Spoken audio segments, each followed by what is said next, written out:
This is Guardian Radio, your station for up-to-the-minute news, intelligent, interactive, and engaging conversation. 96.9 FM. The views and opinions of the hosts and guests are their own and do not necessarily reflect the position of the management and staff of Guardian Network.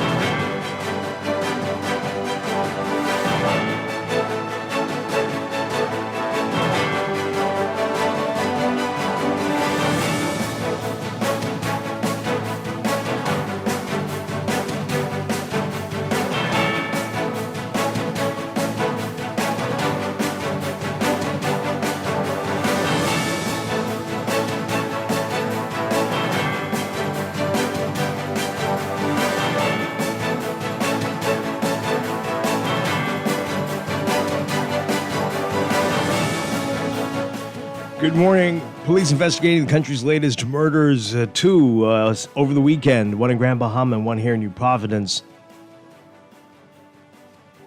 The Prime Minister seeking treatment in the U.S. for sciatica, and Bahamians reacting to the news out of the United States about President Joe Biden. It's all straight ahead this morning. I'm Dwight Strachan, and this is Morning Blend. Wake up, it's a new day.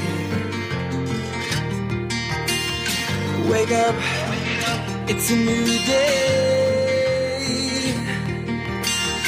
It's the start of a new way. Don't you know that it's the start of the end of the old way. Wake up, it's a new day. Wake up. Good morning again, Bahamas. It is Monday, July 22nd, 2024. This is Morning Blend on Guardian Radio 96.9. Again, I'm Dwight Strachan. In a moment, Deandra Cartwright will be joining us. Also this morning, we're talking with St. Joseph's about their stakeout that's coming up. And in business, some big developments with the Correctional Officers Staff Association, a major plan underway. We'll get all the details about that. But first, it's time for the overnight, the latest breaking news from while you were sleeping, and the top national and international headlines this morning.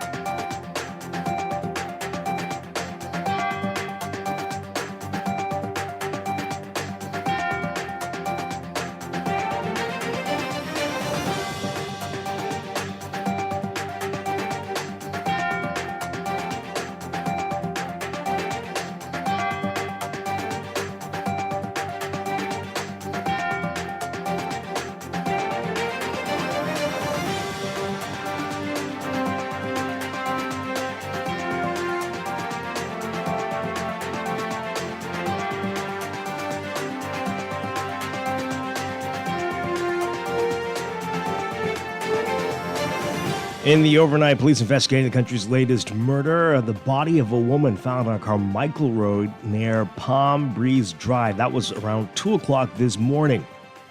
Inspector Desiree Ferguson says the victim had stab wounds. Police are appealing to anyone with information to come forward about this. Also from Grand Bahama, police reporting a shooting at Yellow Jasmine Close off Pioneers Way West. That shooting left a man dead. With these two incidents now, there have been 7 murders since Thursday night. 6 here in New Providence and 1 in Grand Bahama.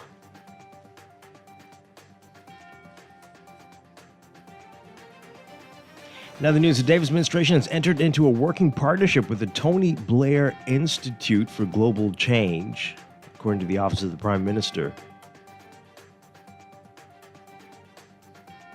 The Tony Blair Institute, TBI, provides support for governments as they deliver on their key policies, especially those relating to transformational change. OPM Director of Communications, Trey Ramick, saying in a post on X, formerly Twitter, that with TBI's access to a vast network of global expertise and experience, along with technical support on a range of policy issues, the government seized on an opportunity to bring that to bear on some of the challenges we're facing here in the country. Meanwhile, Prime Minister Philip Davis is in the United States for treatment for sciatica. According to the OPM, the Deputy Prime Minister will serve as the acting Prime Minister.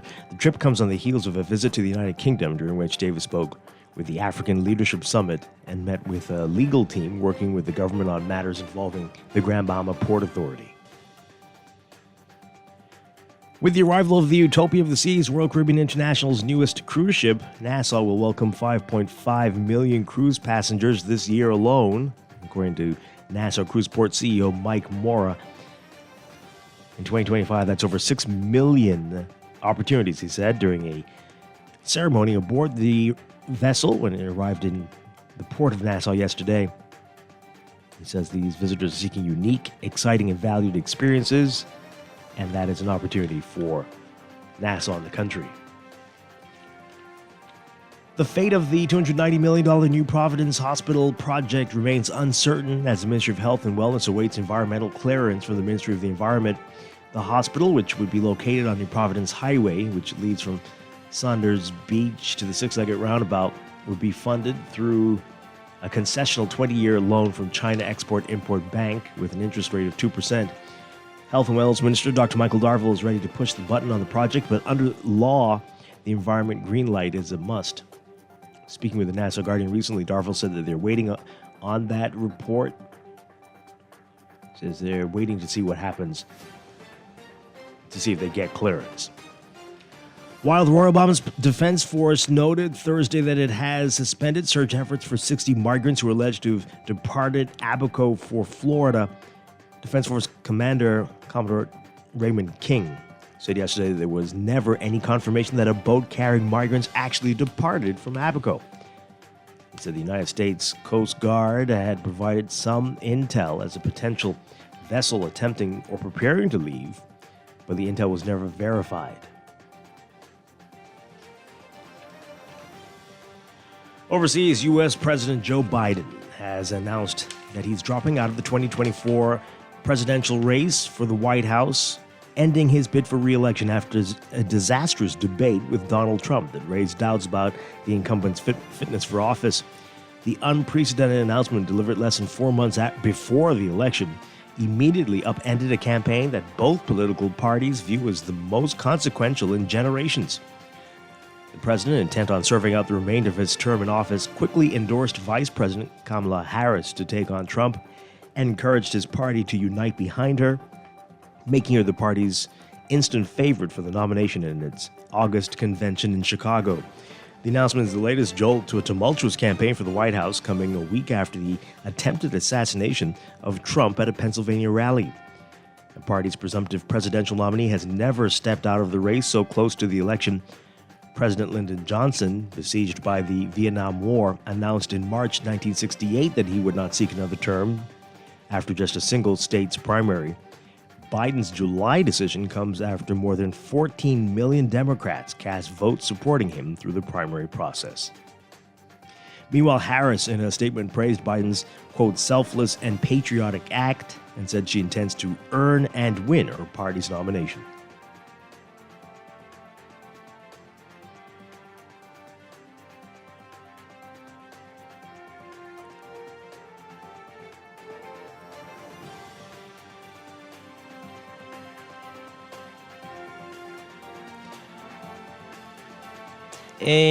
From Colombia, Pope Francis has accepted the resignation of a Colombian bishop who was mentioned in a book about members of Colombia's clergy who have allegedly committed acts of sexual abuse. The Vatican said in its daily news bulletin that the Pope approved the resignation of Bishop Oscar Augusto Munera from the Apostolic Vicariate of Tierra Andentro in southwest Colombia. The Vatican's brief statement didn't explain why the bishop had resigned from his post. Munera was accused of abusing a young man in a book published last year by investigative journalists, which also includes a list of more than 500 members of Colombia's Roman Catholic clergy who have allegedly committed acts of sexual abuse. However, Colombian authorities haven't filed any charges against Munira.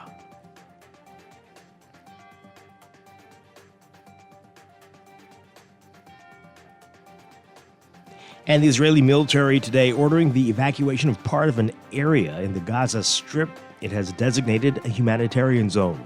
The military says it's planning to begin an operation against Hamas militants who have embedded themselves in the area as it used it to launch rockets toward Israel.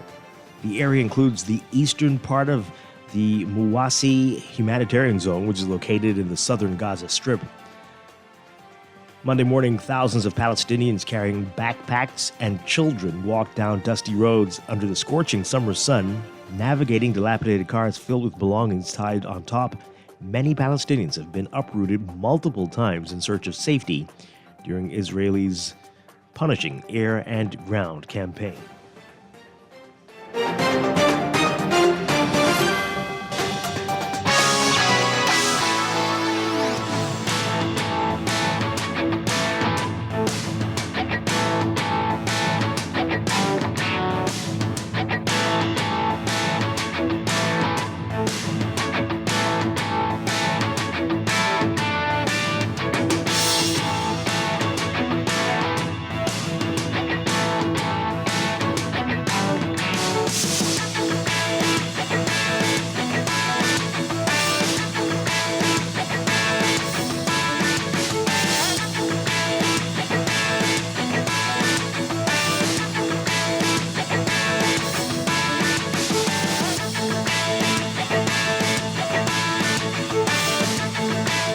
In sports, Sammy Hunter is a star on the rise. He's now a professional basketball player after recently signing his first contract with Trepka Basketball Club. The deal will take him to the Republic of Kosovo. The turning point in Hunter's development occurred when he made the transfer from St. John's College to a basketball powerhouse in the Pacific Rim, BC Christian Academy in Canada. The move put his playing skills in direct contact with high-level competition that accelerated his growth. You can read all about it in today's Guardian Sports section. And the Bahamas Baseball Association is steadfast in trying to elevate the country's international baseball rankings, aiming to ultimately qualify a team for the prestigious World Baseball Classic. The national team set to compete with elite squads from the Dominican Republic, Cuba, Curacao, Puerto Rico, and the U.S. Virgin Islands on July 21st through 28th. With the team returning home on the 29th, but due to the global CrowdStrike technology outage last week, the tournament has been pushed back to today. The top performing teams will advance to the Under-12 World Qualifier.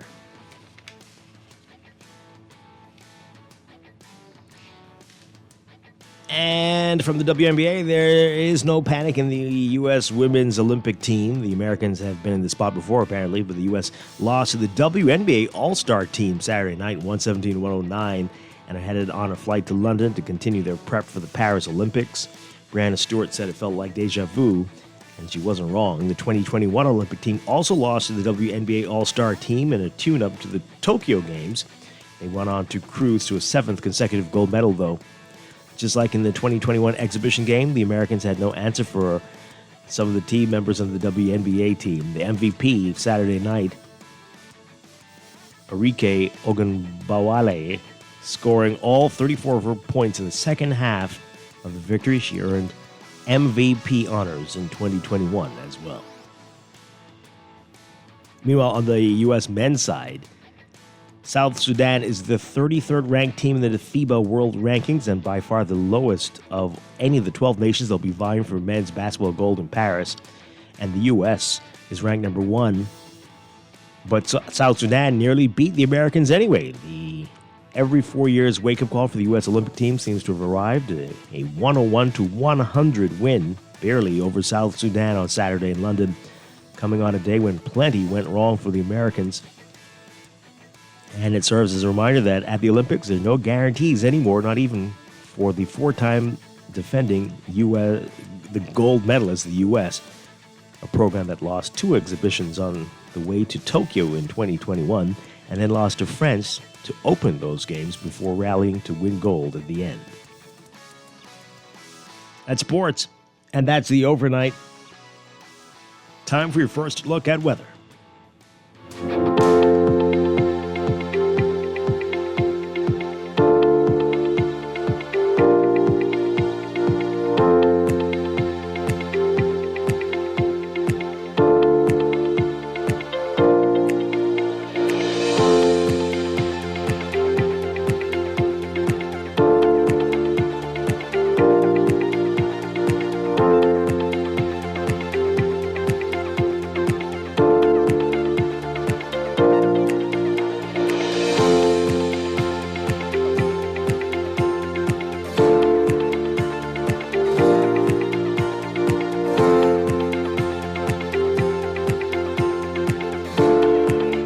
And your first look at weather for today, we've got the northern extent of a westward moving tropical wave combined with upper level troughing over the area that will continue to support some shower and thunderstorm activity.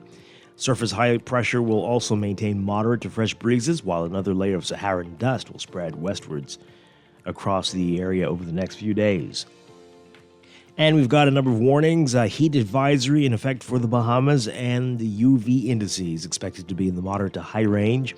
Everyone's being advised to remain hydrated, limit time outdoors, or to at least take frequent breaks from the sun. There is a moderate threat for strong thunderstorms due to a layer of Saharan dust. Those with allergies and respiratory issues should take necessary precautions. Boaters should exercise caution as there's a threat for water spouts as well.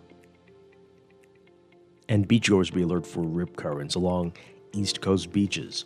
So, for today, for the northwest and central Bahamas, partly cloudy and humid with a few scattered showers, isolated thunderstorms, turning fair tonight with isolated showers and thunderstorms. Small craft operators should exercise caution. Gusty winds and higher seas expected in showers and thunderstorms. Winds east to southeast at 10 to 15 knots in the northwest Bahamas, 15 to 20 in the central islands. Seas 2 to 4 feet near shore, building up to 6 feet offshore in the northwest Bahamas, 4 to 7 feet in the central islands, and easterly swells along Atlantic exposures. For the southeast Bahamas today, partly sunny, hot and breezy with a chance of a few isolated showers or thunderstorms, mostly fair tonight with a stray shower or two possible. Small craft caution in effect. Gusty winds and higher seas expected in showers and thunderstorms. Winds easterly at 15 to 20 knots and gusty at times. Seas 4 to 7 feet, slightly higher in Atlantic exposures.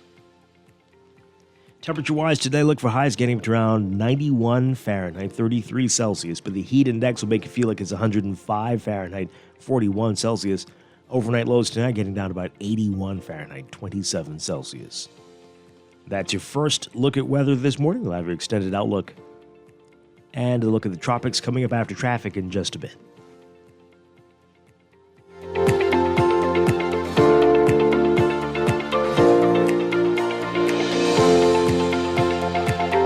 It is time for break, but when we come back, we're discussing the day's top stories right here on your home for fresh news and smart talk all day. Guardian Radio 96.9.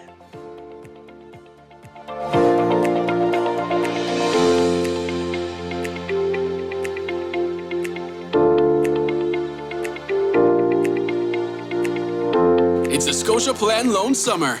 With Scotiabank, you can chase your summer vacation, swing into your home renovation, and slide on back to school with ease. Apply for your Scotia Plan loan and benefit from competitive rates, flexible loan terms, and no payments for up to 2 months. Tick off your to-do list this summer and apply for a Scotia Plan loan today.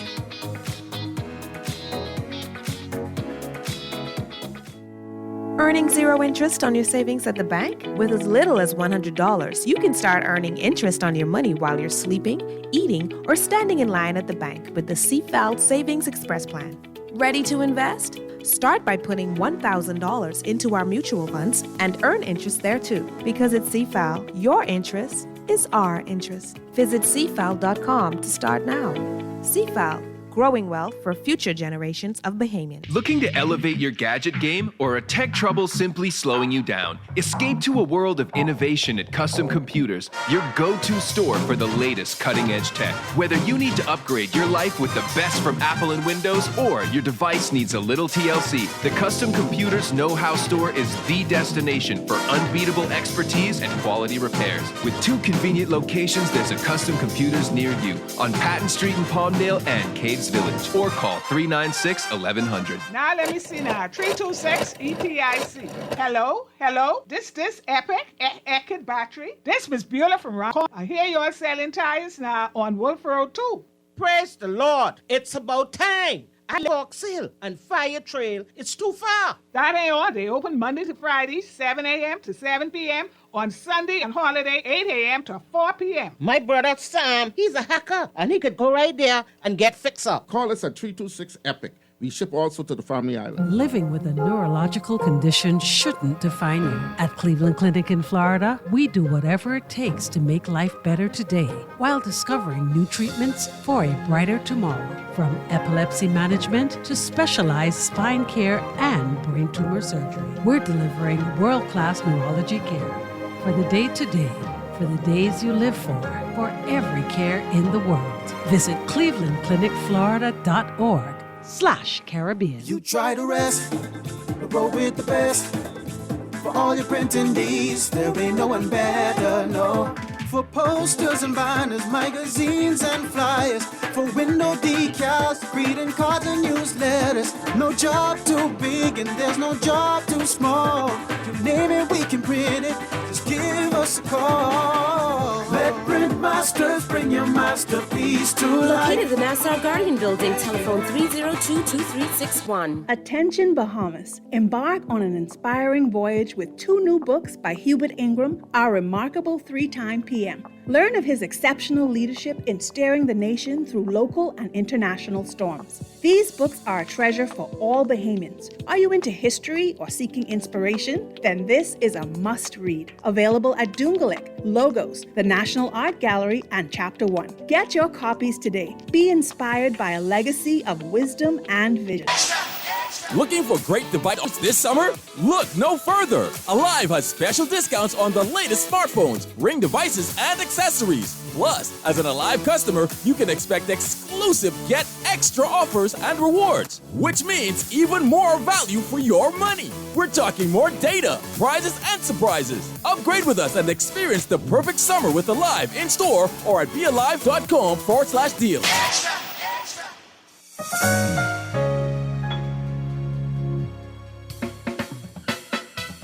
Do you have uncontrollable debt? Are you ready to make that move to Fidelity for a stress-free future? These loans have a built-in savings plan that pays you unbeatable interest.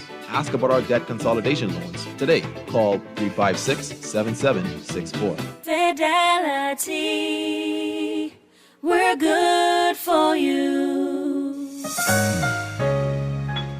This is Guardian Radio 96.9 FM. Fresh news, smart talk. All day. Wake up, it's a new day. Wake up, it's a new day. It's the start of a new way. Don't you know that it's the start of the end of the old way.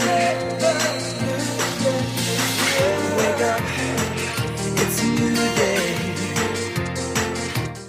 Welcome back to Morning Blend here on Guardian Radio 96.9. We are streaming live on GuardianTalkRadio.com and on the Guardian Radio app for smart devices. We're also on your televisions on Cable Bahamas Channel 969 and BTC Flow Channel 612. You can tweet us at Morning Blend 969 or Facebook.com/Morning Blend 969.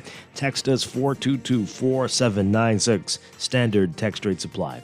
Once again, I'm Dwight Strachan. In a moment, Deandra Cartwright will be joining us.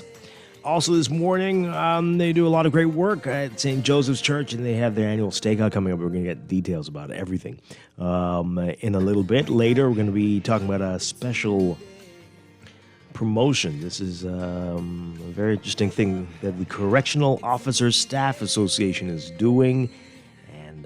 involves real estate, and it's exciting. We'll get the details in business in our 9 o'clock hour. So that's all ahead, but there's a whole lot to talk about right now in the news.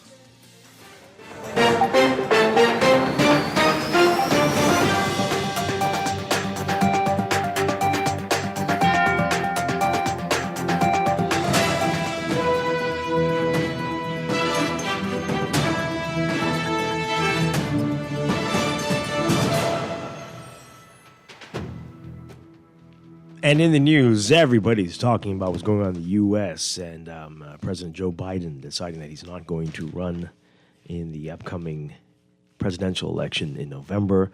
And we want to hear from you on that as well. We'll get to that in a bit, though. But here in the Bahamas, we've got more violence, more crime, more death, more murder. And we've had 2 over the weekend in Grand Bahama, and 1 this morning. Well, a body found this morning. And so that means that since Thursday, there have been 6 murders. 7 now. 7 murders, 6 in New Providence, and 1 in Grand Bahama. So with the incident in Grand Bahama, police reported a shooting at Yellow Jasmine Close off Pioneers Way West. That left an adult male dead, and they're investigating that.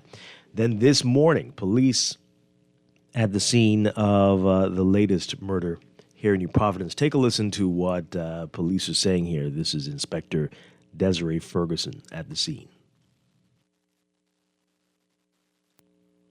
Around 2 a.m., a concerned citizen passing the area of Carmichael Road and Palm Breeze Drive observed an individual lying in the street.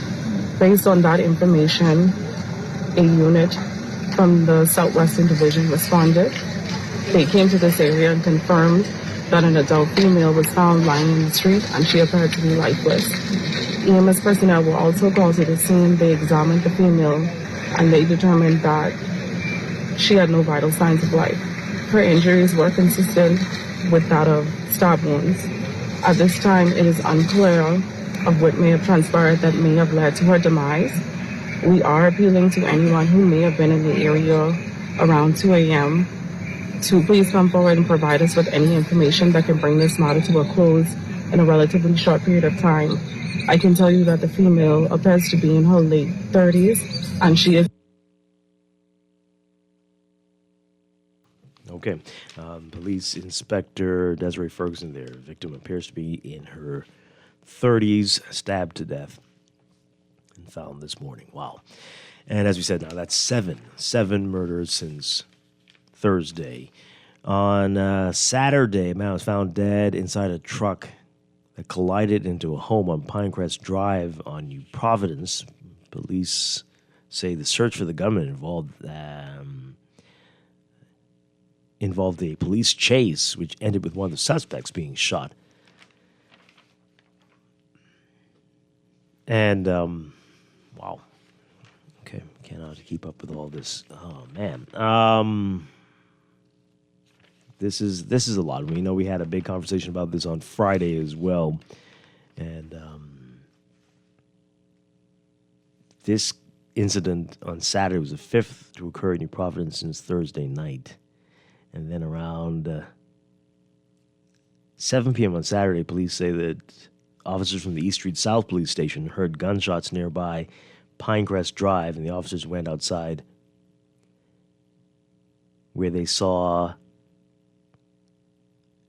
a dark gray Nissan Cube speeding away. Police say that the officers jumped into one of their personal cars parked at the back of the station and pursued the Cube. They did what now? Personal car? Really? Okay. They pursued the Cube onto Bamboo Boulevard where it hit a car. No one was injured in that collision. However, 3 men jumped out of the Cube and ran north onto Thatch Palm Avenue where officers pursued them on foot. Police apprehended one suspect, a 25-year-old man. A second unit that was on patrol at the time joined the pursuit when a 21-year-old pulled out a gun and apparently engaged officers. Police shot the man in the lower body. He was taken to the hospital where he was listed in stable condition in police custody. As this was unfolding, another police unit responded to Pinecrest Drive, the scene of the initial gunshots, and officers found a red Dodge Ram truck that had collided into a home. A dead man was inside the truck with multiple gunshot wounds. Police say they seized a handgun and high-powered weapon, ski masks, and gloves during the investigation. The suspect's cube was reported stolen from the Carmichael Road area on July 17th. Yesterday, police say they were still searching for the third suspect connected with this shooting. Between Thursday night and Friday morning, 4 people were killed in 3 separate incidents. Police say the first 2 murders took place at a residence on Pine Barren Road and off Fox Hill Road in eastern New Providence. 2 men had just arrived at a home on Penford Close in a white Nissan vehicle when the occupants of a dark-colored Japanese car approached and shot them. The victims got out of the vehicle in an attempt to evade gunmen, but they collapsed and died outside a nearby residence. One of the victims, 48-year-old Jamie Tynes, son of former House of Assembly Chief Clerk Maurice Tynes. Police say officers discovered a significant quantity of suspected marijuana inside the victim's vehicle. And, of course, you know about the others. Shortly after 1 a.m. Friday, a man was shot and killed on Crooked Island Street and Palmetto Street. Officers were alerted to the scene by a shot spotter. Police say a 24-year-old man was standing outside a bar when 2 men approached him and shot him multiple times. A 41-year-old woman who was standing nearby was grazed in the head during the incident and was taken to the hospital. She's said to be in stable condition. About 3.5 hours later, a man was killed on Sumner Street. Police say officers were on patrol in the area of Sumner Street and Soldier Road when they came across a silver Daihatsu van on the eastern side of the street. After inspecting the vehicle, police found a man in the driver's seat, believed to be in his early 30s, suffering from apparent gunshot wounds, at least one, to his upper torso. According to reports, the driver of the van had pulled to the side when a gray Japanese vehicle pulled alongside him. It's reported that the occupants of the Japanese vehicle shot him. Police say the gunman fled into the Soldier Road area. The victim also attempted to flee, but hit a pole and died. Commissioner of Police Clayton Fernandez is expected to hold a press conference today to give a briefing on this recent spate of homicides. Yesterday, F&M Deputy Leader Shandon Cartwright once again accused the government of being asleep at the wheel on the crime front.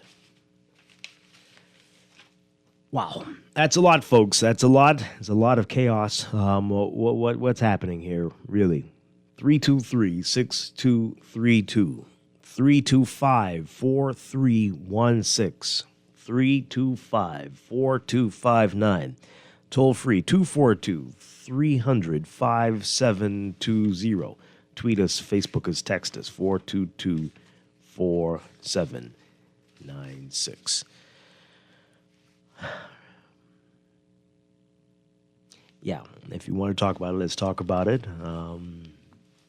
Last week, Friday, when we tried, we got a couple people saying, what's the big deal? This is how it always is. There are other things to talk about. And I believe that's part of the problem right there. And, of course, then we got a whole lot of people blaming other people for it, outsiders and everyone but us. And I'm sure they do play a role, but I don't think they can take the entire blame. Does anyone care to talk about it, or we just want to talk about what's happening in the U.S.? Is that how it is? Because who cares, right? Yeah. 323-6232. 325-4316. 325-4259. Toll free 242-300-5720. This is... wow. Again, the opposition is saying the government's asleep at the wheel. And, of course, when the government is in, whichever government it says it's not just us. We need the community. We need everyone to come together. But when they're in opposition, they say the same things, right? So what is it? Who is it? What's the issue? What's responsible? Who's responsible? Are we ever going to get a handle on this? Those are the questions. All right, so again, you can continue to message in about that if you feel so inclined. What I think everybody wants to talk about is what's going on in the U.S., of course. And I don't know if we can say it was a shock. Many people have been speculating. Many have been calling for Joe Biden to step aside after the debate, and they're saying that wasn't just the debate. That was the reason why he should just decline over the years, and knowing the pressures of the office of the President of the United States, and that someone of his advanced age, this would be challenging for anyone. But the pressure was mounting, and Joe Biden did it. He has decided that he will not run for office to continue for a second term as President of the United States in November. The Associated Press writing about this. President Joe Biden dropped out of the 2024 race for the White House Sunday, ending his bid for re-election after a disastrous debate with Donald Trump that raised doubts about the incumbent's fitness for office. The unprecedented announcement, delivered less than 4 months before the election, immediately upended a campaign that both political parties view as the most consequential in generations. The president, intent on serving out the remainder of his term in office, quickly endorsed Vice President Kamala Harris to take on Trump and encouraged his party to unite behind her, making her the party's distant favorite, or instant favorite for the nomination at its August convention in Chicago. The president, intent on serving out the remainder of his term in office, quickly endorsed Vice President Kamala Harris, as we said. The announcement is the latest jolt to a tumultuous campaign for the White House, coming a week after the attempted assassination of Trump at a Pennsylvania rally. The party's presumptive presidential nominee has never stepped out of the race so close to the election. President Lyndon Johnson, besieged by the Vietnam War in the 60s, announced in March 1968 that he would not seek another term after just a single state's primary. But again, that was in March. Biden's July decision comes after more than 14 million Democrats cast votes supporting him through the primary process. Harris, in a statement, praised Biden's selfless and patriotic act and said she intends to earn and win her party's nomination. She said, quote, "I will do everything in my power to unite the Democratic Party and unite our nation to defeat Donald Trump and his extreme Project 2025 agenda." Biden's decision to bow out came after escalating pressure from his Democratic allies to step aside following the June 27th debate, in which the 81-year-old president trailed off, often gave nonsensical answers, and failed to call out the former president's many falsehoods. So Biden wrote in a letter posted Sunday to his X account, his Twitter account, quote, "It has been the greatest honor of my life to serve as your president. And while it has been my intention to seek re-election, I believe it is in the best interest of my party and the country for me to stand down and focus solely on fulfilling my duties as president for the remainder of my term." Nearly 30 minutes after he delivered the news that he was folding his campaign, Biden threw his support behind Harris, saying, quote, "Today I want to offer my full support and endorsement for Kamala to be the nominee of our party this year. Democrats, it's time to come together and beat Trump." Well, Harris faces a staggering political to-do list in the coming days, securing the votes of delegates to claim her party's nomination, picking a running mate, and pivoting a massive political operation that has been built to re-elect Biden to boost her candidacy instead. Harris, if elected, would be the first woman and the first person of South Asian descent to be president. There were early signs that the party was moving to coalesce around Harris, who scored the endorsements of the Congressional Black Caucus and former President Bill Clinton and former Secretary of State Hillary Clinton, even before she had commented on Biden's decision to quit the race. But notably, former President Barack Obama held off pledging support behind the eventual party nominee. Obama, who had privately shared doubts about Biden's re-election chances, stopped short of endorsing Harris, even as he praised Biden for his decision to leave the race. All right, let's get your reaction to this, folks. I know a lot of people have a lot to say and want to talk about this. Let's get into it. 323-6232, 325-4316, 325-4259, toll free 242-300-5720. Tweet us, Facebook us, text us 422-4796. Caller, we get to you in 1 second. We've got one text. Everything else is about Biden. One text here about what's happening here in the country. This person says here, Dwight, I don't even know what to say. I'm scared of just getting caught in the crossfire one day. Yeah, and that's the issue. I don't think if you're not doing anything illegal and untoward that you'll have any issues to be concerned about. But it is the crossfire issue, right? Yeah, and we've seen that happen again. That woman a few days ago who got hit in the head, who had nothing to do with this, apparently. And we know we've had many fatal instances like this. So that is scary indeed. Let's take this call. Good morning, caller. You're on the air. Good morning, Dwight. Hi. Dwight, have you noticed that the world seems to be in chaos, and we are just contributing more than our fair share? That's my opinion on that. The Bahamas? We? Yeah. Or all humans? Okay, now I'm glad you mentioned humans. But we seem to be doing a little bit more than our fair share based on our population, you know? Yeah. Overdoing it. Yeah, right. But I'll tell you something, Dwight.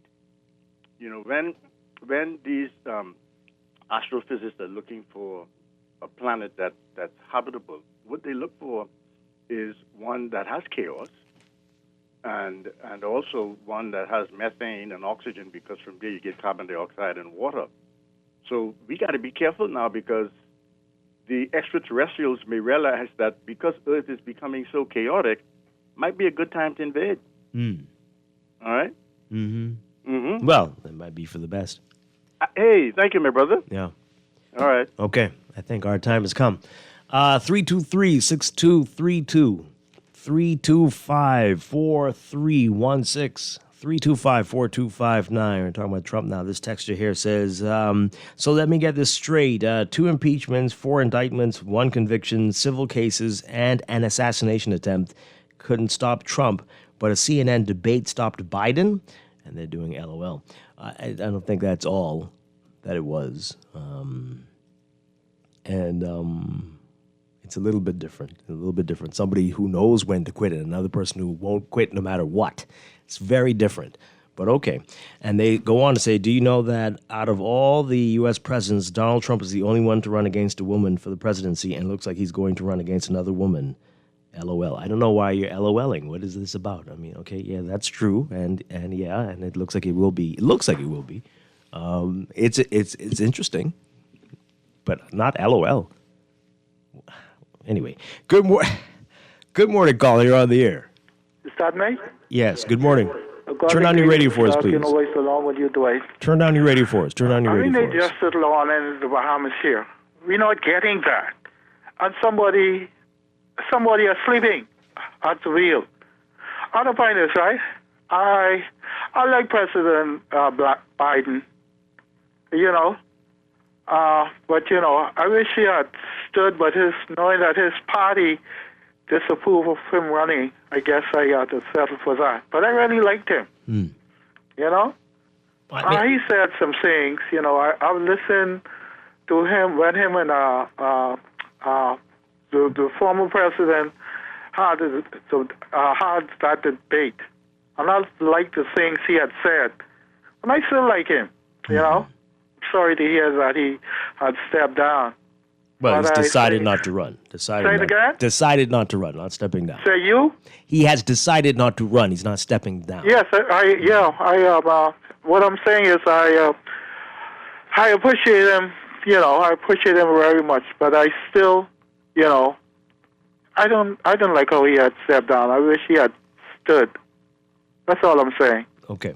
Thank you. Thank you very much. Deciding not to run, yes. All right. This text says, I would much rather someone that doesn't know when to quit over a quitter. Oh, man. Really? What? No. That's why, really? And again, it's someone who's realized that this is not my time, that there are better people, perhaps, who are better equipped for the battles ahead, and that they will not damage. I don't know. But I don't know if that's the best way to over a quitter, man. Okay. That's rough. 323-6232. 325-4316. 325-4259. Toll free, 242-300-5720. So again, he's supposedly looking out for the party as well. They're very afraid that his presence might just cause a lot of people not to come to the polls, which will benefit only the Republicans, and that the Democrats will lose important seats in the House and the Senate, and that would not be good. And already people are saying if it is Kamala Harris, that this will energize the race. Because people were saying, hey, this is so boring, too old guys running again. Now you've got younger people, you've got more diversity, and that will energize almost everybody. Everybody's going to come out, either to help people to win or make sure people don't win. And young people might be more inclined to pay attention to this race. So that is, that's very big. It's very big. 323-6232, 325-4316, 325-4259. Tweet us, Facebook us, text us, 422-4796. Oh, man, that's some harsh text messages there. All right, let's take this before we have to take a break. This text here. Boy. Who cares? I'm not worried. I'm not a gangbanger, and I don't sell drugs, so I'm not worried about the crime here. So I'm not worried. I'm actually interested. I'm interested in the chaos and the destruction. We sit down and live on our knees, so we shall continue being passive while the political class is living, traveling, and eating well. They aren't worried about you all Negroes. I'm loving the mayhem. And also they're saying, well, I'm not surprised by this next one. Trump 2024. Okay, yeah. I work and go home. Why don't you go party with the people in Fox Hill Camp Road? I mean, what is your problem? This is the person who says he doesn't like Negroes.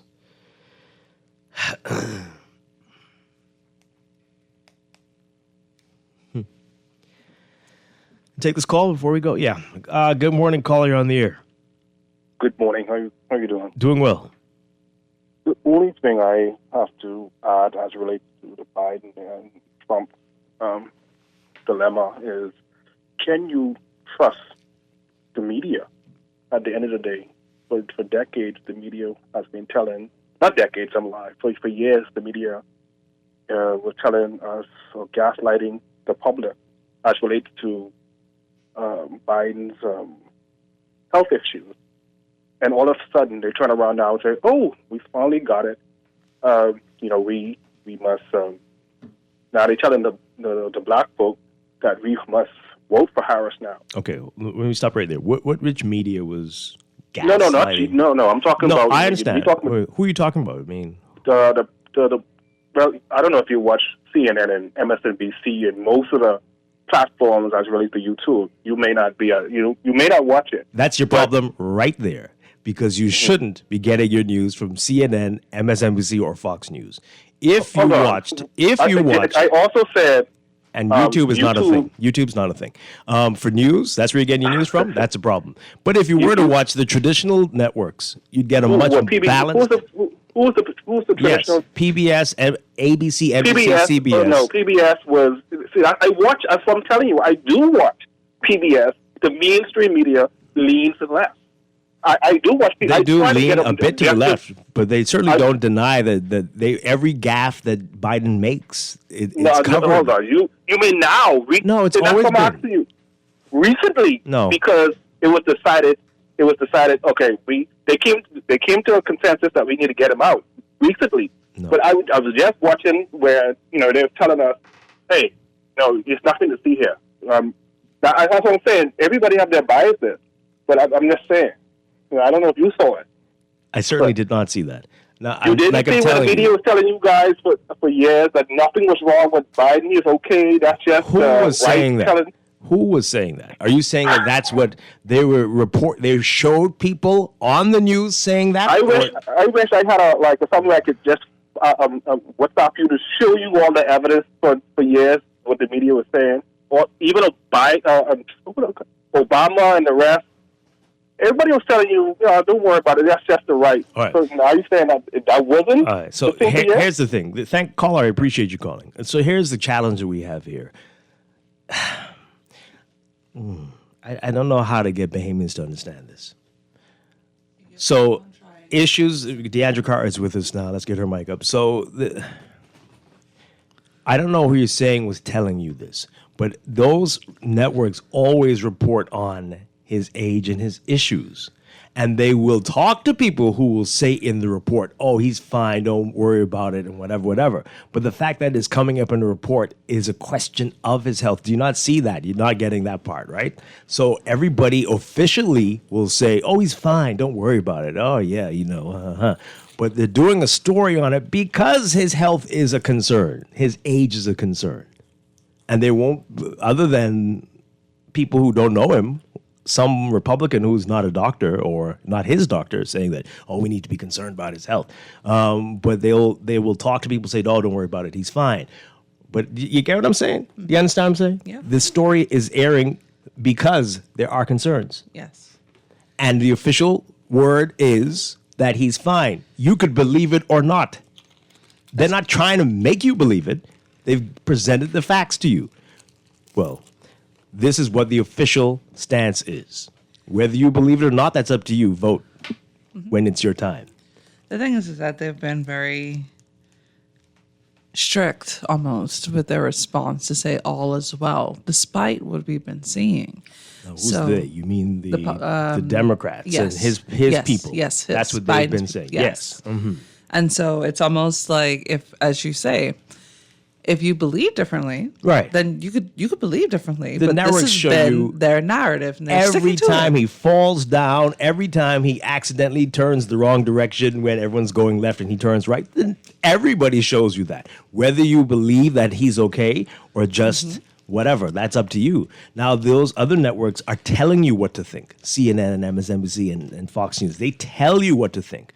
Whereas the traditional networks present stuff and you make the decision. You mean like actual journalism? Yeah, right. Exactly. I think it's important to this particular conversation to also look into the interests of some of those other media outlets, if you want to call them that, because they have possible investments by persons who would love to hear the alternate views. Well, they all do, but that's a different story. Let's take one more call, and then we're going to take a break. Good morning, caller. You're on the air.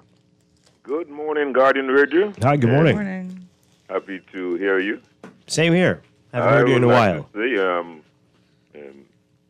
Age has got me, as Ronnie Butler has said, so age is more than a number. But respectfully,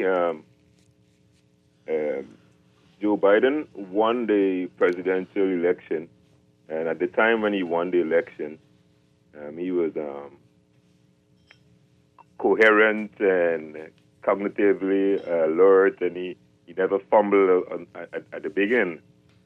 Now, if along the way age has gotten him, that's natural. If it was covered up by those around him, that's also respectfully reasonable, because you have to protect your image.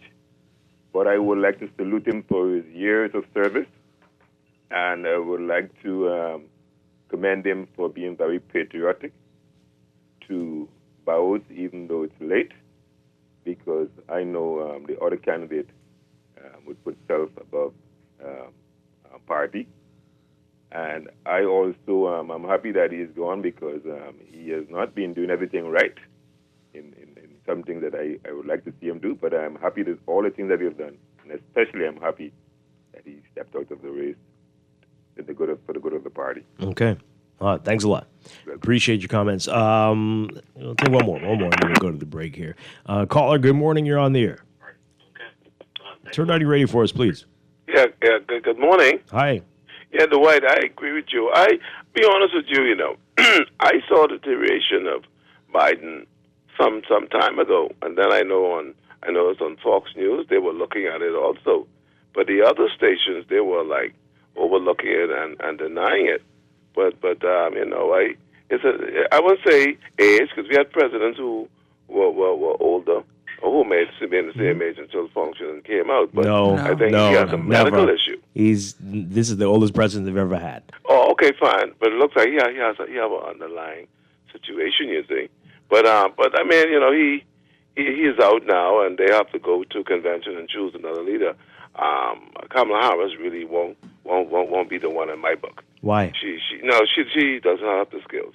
She does. Biden is better than Ms. Harris. Which skills are you what referring skills? to? What are you talking about? Yeah, she has avoided other issues, especially with the what would you call the border situation. Yeah, she fared poorly in that. She was responsible for that, and that's a gotten out of hand. But she haven't shown no leadership skills to me. The only thing she could do is laugh, and don't answer questions. You're just repeating what you hear on Fox News, though. Yeah, no, I ain't repeating. I can tell you. They're So gonna have to get a better leader. did you think when Biden was vice president that he had the qualifications, the skills to be president? What you said? Do you think when Biden was vice president that he had the skills to be president? No, but Biden worked very well under Obama now because you know he had many years under the Senate and he was able to guide Obama too. A lot of programs behind the scene, you know. And I felt he should have run when Obama came out, but his son died and that was it there. But I think if he'd have run, he might have been able to win, and maybe this would have been his second time. He wasn't going to beat Hillary. But the Democrats, they have a lot of issues with a lot of policies, things that they support, I don't support. If I had to vote for them, I wouldn't vote for them. You know, they believe in this gay marriage and all this foolishness, totally against the principles of God. So I wouldn't support them. Period. Okay. Well, the Republicans aren't doing anything about that, so I think that's across the board over there. Well, let's take a yeah. Are they there? Okay, let's do it since you're there. Caller, good morning. You're on the air. Hello. Hi, good morning. Hello? Yes, you're on the air. Dwight. Hi, good morning. Oh, I didn't know if you was coming on. Dwight, any update on our Prime Minister? I have a comment on Donald Trump. Why I asked her, because it's kind of shit of what we're talking about. You know, see, you say ABC and NBC is be prime, at least I think this is what you say. I think you get more balance on the traditional networks, ABC, CBS, NBC, and PBS. A lot of us right thinking be human, we disagree with you. We don't know what you'd be watching or what you'd be seeing. Yeah, I understand that. I can see that Joel watch a bunch of garbage, yeah. Yeah, we watch garbage, but what I say, and I disagree that what Fox them was doing for a little while, they was pointing out some things about Biden, what them other stations was hiding, and it finally came out. It finally came out, just like with the Minister of Health over here. He just tell us the other day. Now, for us who know Brave Davis for years, it sounded like something was going on for a couple of months now. And the Minister of Health said he was in pain. The Prime Minister was in pain for a few months now. So that's why I wish the best for Prime Minister Davis, and I wish we had an update to know if he get well soon. And we wish all the best for Biden. And too sad for those people of those lifestyles, homosexuals and lesbians and all of them, who's hoping for Biden. God don't play. Keep up the good work. Okay, all right. I think we need that break. Yeah. This is Morning Blend on Guardian Radio 96.0. We'll pick this up on the other side of the break. Hey, stay with us, folks. Happy Monday. All right, here we go now. When I was a little boy running around the yard, I used to hear the older men talking by the bar. They talk about the things they did when they were young and strong, and how things are better now than it was before. I didn't understand what they meant back then. I'm a little older now. I think I comprehend when they say age ain't nothing but a number. You're just as old as you This is Guardian Radio 96.9 FM, Nassau, Bahamas. I'm Charles de Ledesma, and these are the AP International headlines. The Israeli military has ordered the evacuation of part of an area in the Gaza Strip it had designated as a humanitarian zone. With rocket blasts nearby, hundreds of displaced people are once again forced to evacuate. From part of Mawasi in Khan Yunis, the military says it's planning an operation against Hamas militants who've embedded themselves in the area. Israel's Benjamin Netanyahu heads for Washington, leaving behind a brutal war to make a politically precarious speech before the US Congress, at a time of great uncertainty following Joe Biden's withdrawal from the presidential race. Biden has dominated the news in many nations. New Zealand Prime Minister Christopher Luxon acknowledges the president's long career. The reality is this is a leader that's given 50 years of service and public service in America, and that's something that's pretty significant achievement.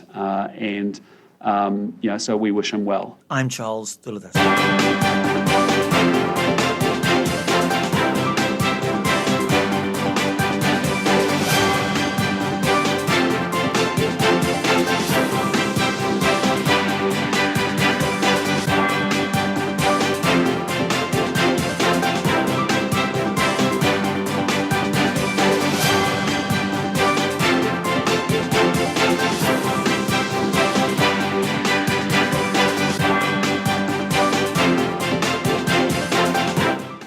It is time for your first look at traffic for the morning, brought to you by RBC. Find your loan location, loan solution as well with RBC.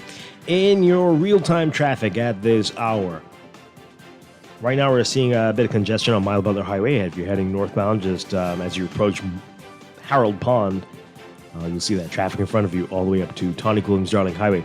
Traffic backed up a bit along Tawny Williams-Darling Highway westbound as well at this hour. Blue Hill Road looking busy for you near Carmichael and north of Soldier Road, northbound on the way to Independence Drive, and pockets along East Street, north and southbound between Soldier and East-West Highway, Independence Drive.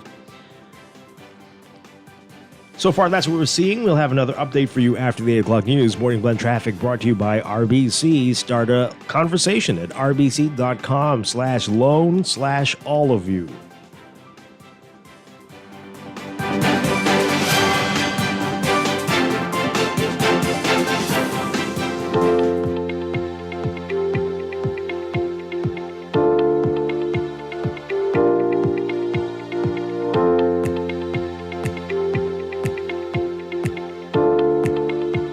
And it's time for another check of your weather for today, brought to you by Easy Car Sales. The northern extent of a westward-moving tropical wave combined with upper-level troughing over the area will continue to support shower and thunderstorm activity across the islands today. Surface high pressure will also maintain a moderate to fresh breeze along across the whole country today. And we've got another layer of Saharan dust spreading westwards over the next few days. So we've got a number of warnings as a result of this. A heat advisory is in effect, and UV indices expected to be in the moderate to high range. Everyone's being advised to hydrate and limit outdoor activity. We've got Saharan dust, and that may affect allergies and people with respiratory issues. And there's a moderate threat for strong thunderstorms today as well. Beachgoers should exercise caution as a risk of rip currents, and boaters should be alert for swells and waterspout activity. For today, for the northwest and central Bahamas, partly cloudy and humid with a few scattered showers and isolated thunderstorms, turning fair tonight with isolated showers and thunderstorms possible. Small craft operators should exercise caution. Gusty winds and higher seas expected in showers and thunderstorms. For the southeast Bahamas, partly sunny, hot and breezy with a chance of a few isolated showers or thunderstorms, mostly fair tonight with a stray shower or two possible. Temperature-wise, we're looking at highs getting up to 91 Fahrenheit, 33 Celsius, a heat index, 105 Fahrenheit, 41 Celsius. Overnight lows tonight getting down to 81 Fahrenheit, 27 Celsius. In your extended outlook, high pressure centered north or over the Atlantic will dominate the weather pattern across the country for the next few days, maintaining moderate to occasionally fresh breezes and warm temperatures. Isolated showers and thunderstorms possible during this time as well. So for tomorrow, Tuesday, partly sunny, hot and breezy with a chance of a few isolated showers and thunderstorms during the day, fair and warm at night with a stray shower or two possible. Wednesday, partly sunny, hot and breezy with a chance of a few isolated showers and thunderstorms, fair and warm at night with a stray shower or two possible. The tropics is still quiet. Tropical cyclone formation not expected during the next 7 days.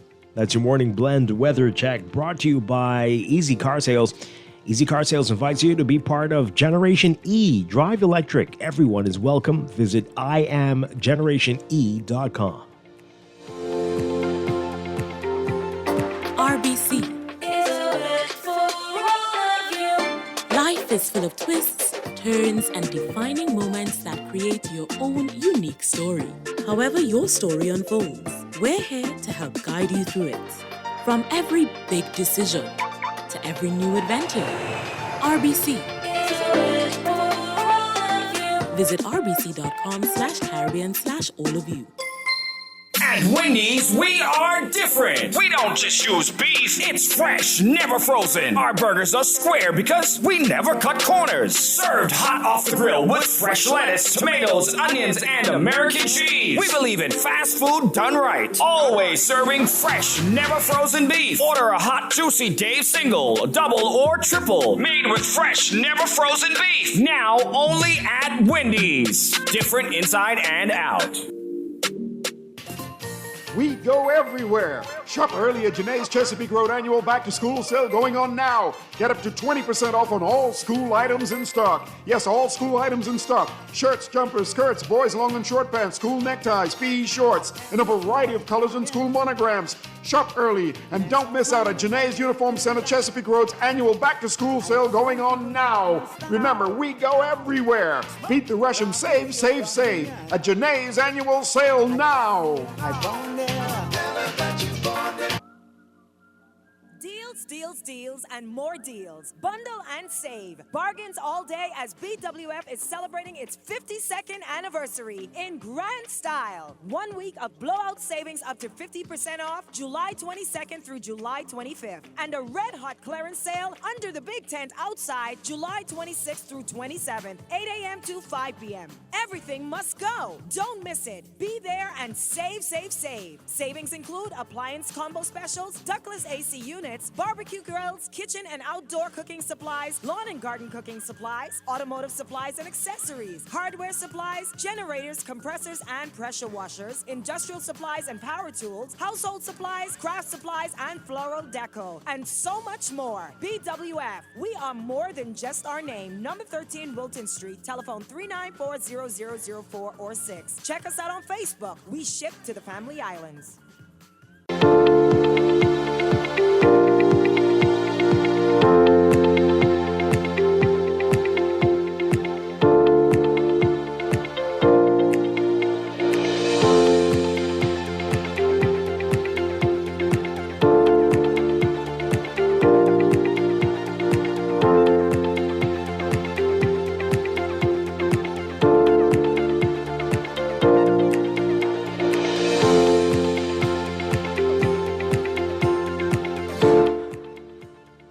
Welcome back to Morning Blend here on Guardian Radio 96.9. We are streaming live on GuardianTalkRadio.com and on the Guardian Radio app for your smart devices. We're also on your televisions on Cable Bahamas Channel 969 and BTC Flow Channel 612. You can tweet us at Morning Blend 969 or Facebook.com/Morning Blend 969. Text us 422-4796.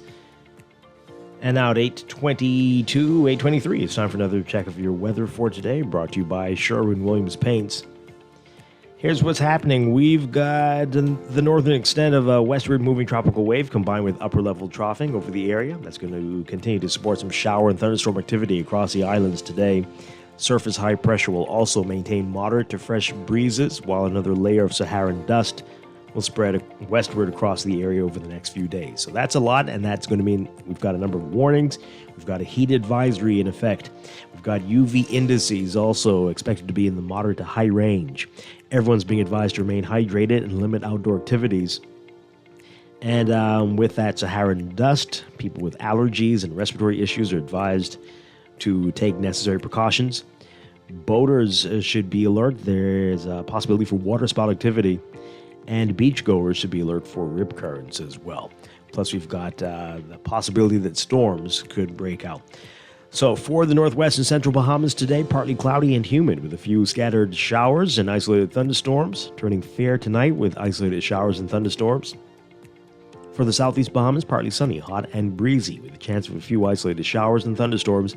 Mostly fair tonight with a stray shower or two possible.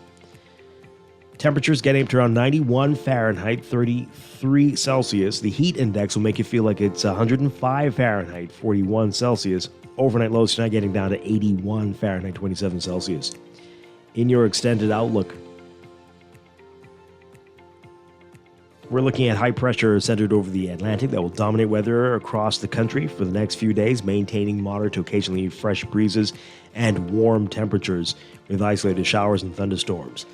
So for tomorrow, Tuesday, partly sunny, hot and breezy with a chance of a few isolated showers and thunderstorms during the day, fair and warm at night with a stray shower or two possible. Wednesday, partly sunny, hot and breezy with a chance of a few isolated showers and thunderstorms during the day, fair and warm at night with a stray shower or two possible. The tropics are quiet. The Saharan dust is helping to suppress tropical cyclone development, and tropical cyclone development not expected during the next 7 days. That's your morning blend weather check brought to you by Sherwin-Williams Paints. Sherwin-Williams Paints has got you covered for all your painting and equipment needs. Visit Sherwin-Williams Paints online or in-store today.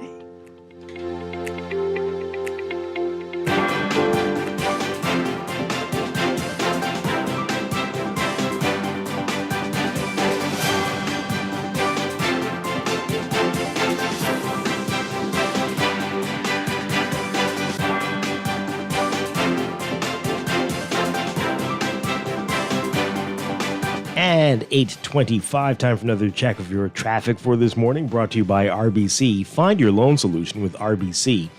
In your real-time traffic, Mile Butler Highway, still seeing that heavy traffic as you approach Harold Pond, if you're heading northbound. And traffic backed up a bit along Tawny Williams Darling Highway, westbound as well. We're seeing some slow-moving traffic and quite a buildup on Wolf Road, westbound as you approach Blue Hill Road. And traffic is backed up to East Street there. And so keep that in mind if you're on Wolf Road this morning. We've also got Blue Hill Road looking busy for you near Independence Drive if you're heading northbound, just north of Soldier Road. And near Carmichael Road. Carmichael, some slow-moving traffic eastbound toward Blue Hill Road. Carmichael's also busy near the foot of Mile Butler Highway, near Faith Avenue. That area looking congested for you right now. And some building traffic on Carmichael westbound to Coral Harbor Road. That's what we're looking at right now in your real-time traffic and your morning blend traffic alert, brought to you by RBC. Start a conversation at rbc.com/loan/all of you.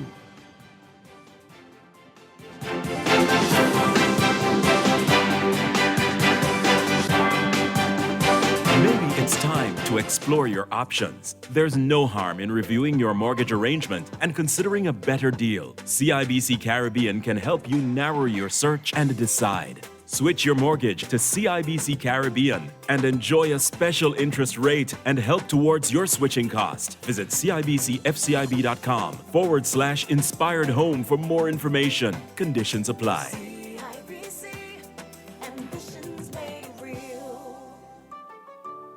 Screws and Fasteners World, Balfour Avenue and Palm Beach Street, has those hard-to-find fasteners for you right now. You can find stainless steel regular hex, carriage bolts, galvanized bolts, threaded rods, nails, self-tap screws, sex bolts, anchor bolts, turnbuckles, masonry tools, hand tools, and weed whacker strings. Check out the rope selection and car body fasteners, too. Special orders are welcome.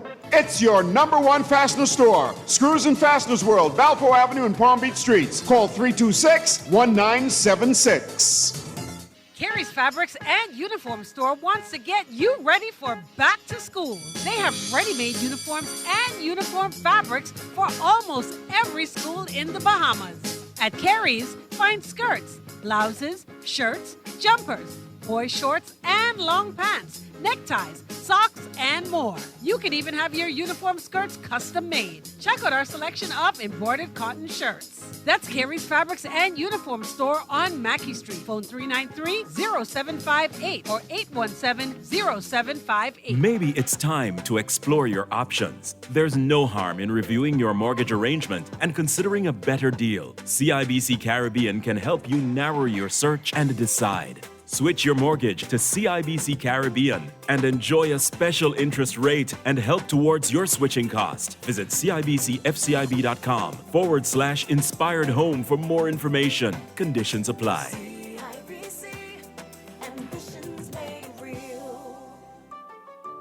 In the world of business, technology is not a choice, it's a necessity. And for businesses that demand excellence, there's only one choice for unparalleled support and cutting-edge technology. Custom Computers. You have challenges and we have solutions. Computing, networking, storage, and printing for enterprises large and small, aligned with premium brands like HP, Microsoft, Konica Minolta, and more. Get tech done the right way with Custom Computers. Call the know-how team at 396-1101. Age ain't nothing but a number, they say. Whether you're a baby boomer or a Gen X, Y, or Z, Easy Car Sales invites you to be part of the new Generation E. We drive electric for the savings, for the planet, and most importantly, for the smooth, powerful ride. You really can have it all. We love our EV and we are Generation E. Join us. Everyone is welcome. Visit IamGenerationE.com to find out more. Brought to you by Easy Car Sales. Your health just got brighter with Lamp Insured. Sign up for Doctors Hospital's Lamp Insurance Supplement Plan and enjoy copay waivers and complete access with no upfront ER or inpatient collections. Only $30 per month. Visit doctorshosp.com/lamp to sign up or contact 242-822-1009. That's 242-822-1009. Your journey to affordable and worry-free healthcare begins now. Here's a sure-winning art store moment from Shelley and Dee Dee.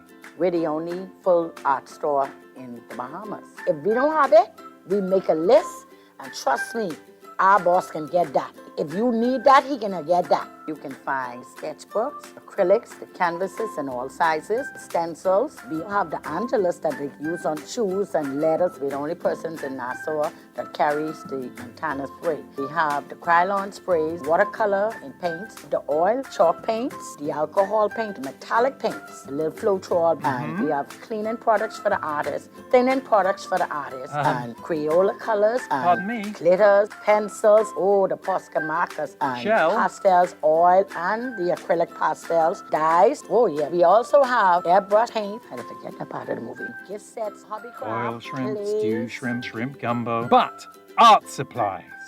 We have a lot of them. Sherwin-Williams Art Store. Find colour in every day. Tired of banks forcing you to use technology to bank the way they want you to? Your convenience is important. So no matter what your banking needs, Commonwealth Bank's friendly staff are always available in branch for that personal one-on-one service. But when you choose technology, our online and mobile banking app offers you state-of-the-art functionality. The choice is yours. Commonwealth Bank. Bank the way you want. Take some advice from your Aunt Angie. If you're going to invest in an exotic pet, choose anything but a Norwegian forest cat. Apparently, they will eat all your jewelry. Before you know it, you're racing to the vet when your cat escapes from his carrier and lunges for your earrings. You crash and your cat swallows your pearls. But if you're smart, you'll have CG Motor Insurance and get the best comprehensive coverage for the price. Get the best comprehensive coverage for the price. CG Atlantic Insurance Agents and Brokers. Good like that. All benefits are subject to policy provisions, including eligibility at the time of service. We're gonna give you a check every week for a year. Percy's Pension Plan. Island game, keep you winning. Percy's Pension Plan. Dream big, we will help you live it. Percy's Pension Plan. Island game, we got you. Percy's Pension Plan. From the friends you can trust. If winning is a must, go play the game you know, cause your best chance is with us. The most trustworthy name is Percy's Island Game. So put 20 on your account and ride this easy train at Percy's Island Game. This is Guardian Radio 96.9 FM. Fresh news, smart talk, all day.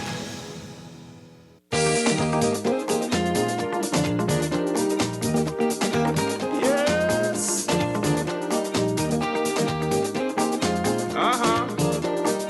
All right. Here we go now. When I was a little boy running around the yard, I used to hear the older men talking by the bar. They talk about the things they did when they were young and strong, and how things are better now than it was before. I didn't understand what they meant back then. I'm a little older now. I think I comprehend when they say age ain't nothing but a number.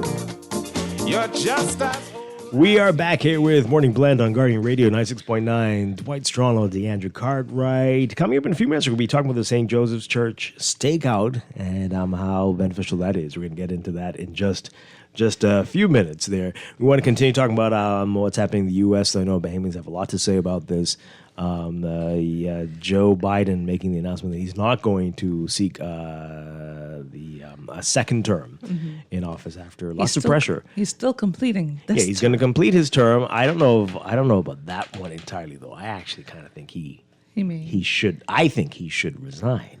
Allow Kamala to be president for these few months and let people get used to the idea of her being president. So that would make sense. That would make sense. But I think that may happen after she gets the nomination fully. Oh, well, I mean... Because think about it also, they still have to overcome the hurdles within to make sure she is there. So it's almost like if they put her...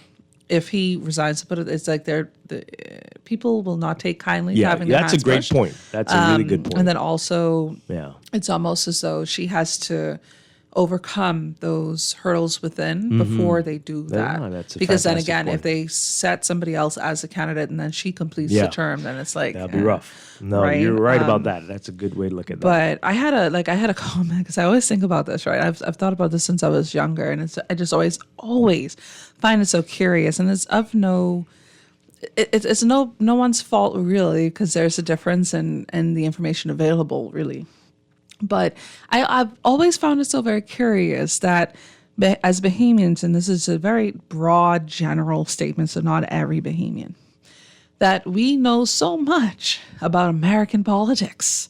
The fact that we are on this whole Democratic Republican conversation to this extent that we can talk about the liberal and the conservative agenda. But yet, can we apply that same approach to Bahamian politics? Do we know the same amount of information about our Bahamian parties? Do we know about the policies that each one of them pushes? Can we pick up any documents online outside of manifestos or whatnot like that? Because that's just saying what you would do if you got power. Do we have documentation to the extent that other countries do, such as the US of A, that outline the policy stances of the parties? Because I find it, I understand that, we're the third border of the USA, that if they catch a cold, if they have the flu, we're going to catch a cold. I forget how that one goes, right?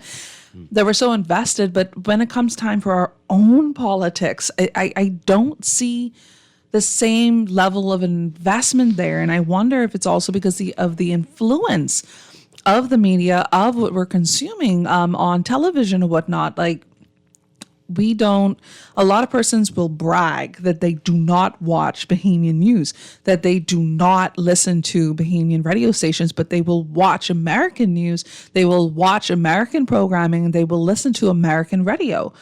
And it's like, but you live in the Bahamas, but yet you are so far removed from it. I don't understand. And then, like, just to put it over, do we pay as much attention to the politics of other countries? Now, again, I could be my own devil's advocate, that those other countries may not directly impact us as so the politics of the US of A does. But at the same time, it's like, do we know what's going on currently right now in France with their elections procedures, right? And how that is possibly impacting the European Union. Yeah. And how the changes in Britain, the UK, what's going on over there. Somebody said that the other day when we were talking about it the next morning. Oh, nobody cares about the UK. Oh, why are you talking about this? Very odd. No, so this is what I'm saying. It's like, are we paying attention? We're always talking about the issues that impact us, that were third-party countries to certain issues and whatnot. Are we paying attention to the countries from which those issues may originate?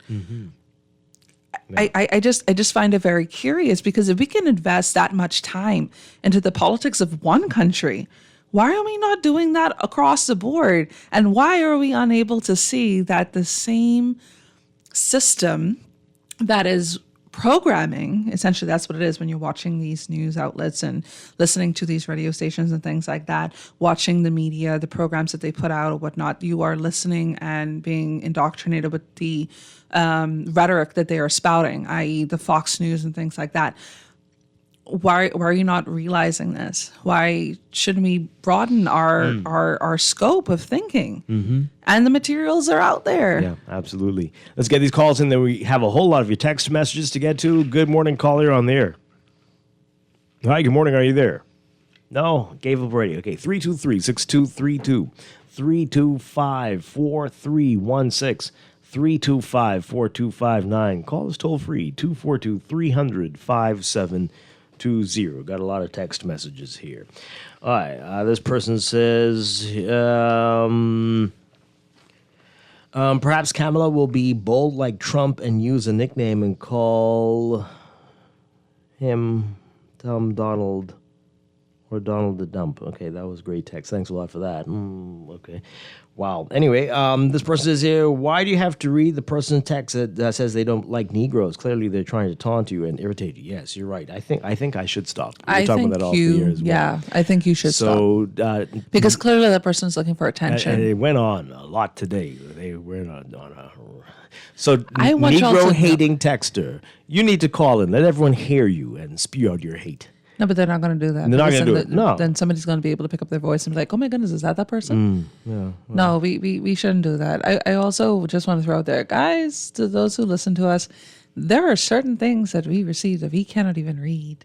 If I tell you all how much bad things y'all should be writing about people. It's awful. It's terrible. And the fact that some folks are comfortable with writing that out and so early in the morning, before 8 o'clock. My goodness. I'm astounded. That's your coworker. That's the guy right next to you in the supermarket. That's the person driving next to you down the street. Listen, I was just inside the coffee shop. I'm going to look at, I think everybody knows, y'all could see, for those of you who watch the visuals, y'all can see I always have coffee with me, whether that's hot or iced. So I was in the coffee shop yesterday, I think. And literally, I'm overhearing people who I'm like, how are you thinking like this? The fellow was trying to talk to the group of women that, this Me Too movement didn't exist over here until it went on television and all of a sudden it was here. And they're all around him just laughing. And I was like, do the women who work for you know this? Because I can tell that those people are your family most likely, right? But like, do we actually, are we so free with our thoughts on these things that we would text these things or speak like this in like-minded circles, but when it comes to the opportunity to sharing that outside of there where there's potential for backlash, you're not going to do it? So texture, please call us. Wow. We'd love to hear from you. Yeah. This person says here, Biden's press secretary and everyone on the left was lying. So you're saying CNN is not credible and it's a global network? The cable news networks have major biases and leanings, right?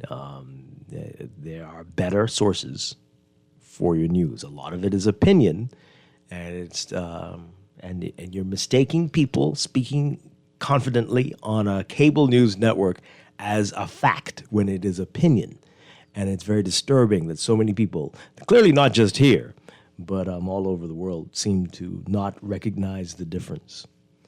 Yeah. Let's take this call. Good morning. You're on the air. Good morning, Dwight. How are you? Doing well. Man, I would like to congratulate you and the Guardian.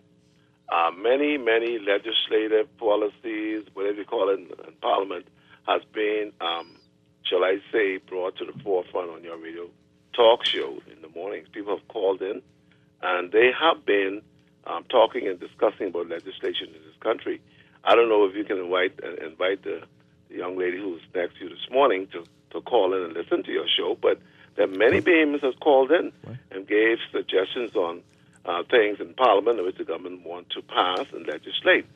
And another matter, Fox, I know you haven't given Fox any credit, but they were the ones who were looking at Biden's situation. So, but your station, and I give you credit, you guys are on top of it, and Bahamians are talking about their country and what's going on in Parliament. So I don't know what station she listened to, but the Guardian, I must commend you guys. You all are up No, to I don't date. think you understood what she was saying. No, sir, if I can clarify. Okay, let her clarify. I'll listen. No, you can stay online if you wish. Okay, go ahead. Us discussing what goes on in Parliament is not what I meant.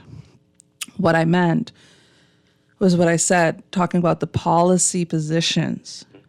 Do we know where there may be extensive undertakings of the political stances of our parties available for the consumption of the public outside of what is spoken. Okay, but I can say to you, I've heard callers calling and discuss the same matter with you. The absence of the availability of those policies? And maybe you're saying it in a too fancy way, Deandra. Let me say it. Okay, so Deandra is saying that Bahamians know very well what Republicans stand for and what Democrats stand for. We do not seem to know or even care if there are differences between the PLP and the FNM. We can't really point to anything very substantial to say, well, these are very different. I know that a PLP government would never do this and that an FNM government would never do that. It's very blurred here. And I think that's the point that she's making, that you don't even require it. Many of us are not saying they need to really define themselves better so that I know what it is. It just seems to be about personality and who's here and who's there. As opposed to what they really stand for. Everybody's going to say they want to get tough on crime and find jobs. Everyone says that, but other than that, they got more in common than differences. Well, see, then that actually goes to another point, right? When we're talking about leftist and rightist and centrist governments or whatnot like that, or parties, can we necessarily say that the PLP or the FNM, which one they may be, can we actually say that we know the FNM to be liberal or the PLP to be liberal or the PLP to be conservative or not? Can we actually say that they're centered? And if we could say these or assume that they are, can we say why? Can we say why? Again, when you look at what's documented and what's available outside of the manifestos, and even so, if you look at some of those documents, and I think that they don't call them all manifestos, like you have the Blueprint for Change and things like that, but the political documents that come out right before an election, there may only be paragraphs. Like I actually did an analysis on the Blueprint. Unfortunately, there are certain terms that are only mentioned once, twice, that should literally have their own standalone policies. This is what I'm saying. And we did a show on that. The last two before the general election were so similar. They were both going to introduce a new entity, and the names were almost identical. It's just the order of the words was different. Like this is the same thing. Mm-hmm. It's just got different colors on the cover. Mm-hmm. And so that's what we're saying. What's the difference between these two? What are you getting when you vote for one over the other? Right. And I mean it's not. I'm not saying that we're not interested in the happenings of Parliament. I'm not saying that we're not interested in what the politicians have to say. I am saying that we are able to discuss the policies of the American administration, their parties, more substantively than we are with our own Bahamian politics, and that within itself is sad. Mm-hmm. Let's take this call quickly. Good morning, caller. You're on the air. Hi, Dwight. Good morning to both of you. Hi. I kind of agree, but then, it's part and part for me, because when I look at the local discussion, because I move around, and for the most part, persons are aware of the I would call it the basic policies, right?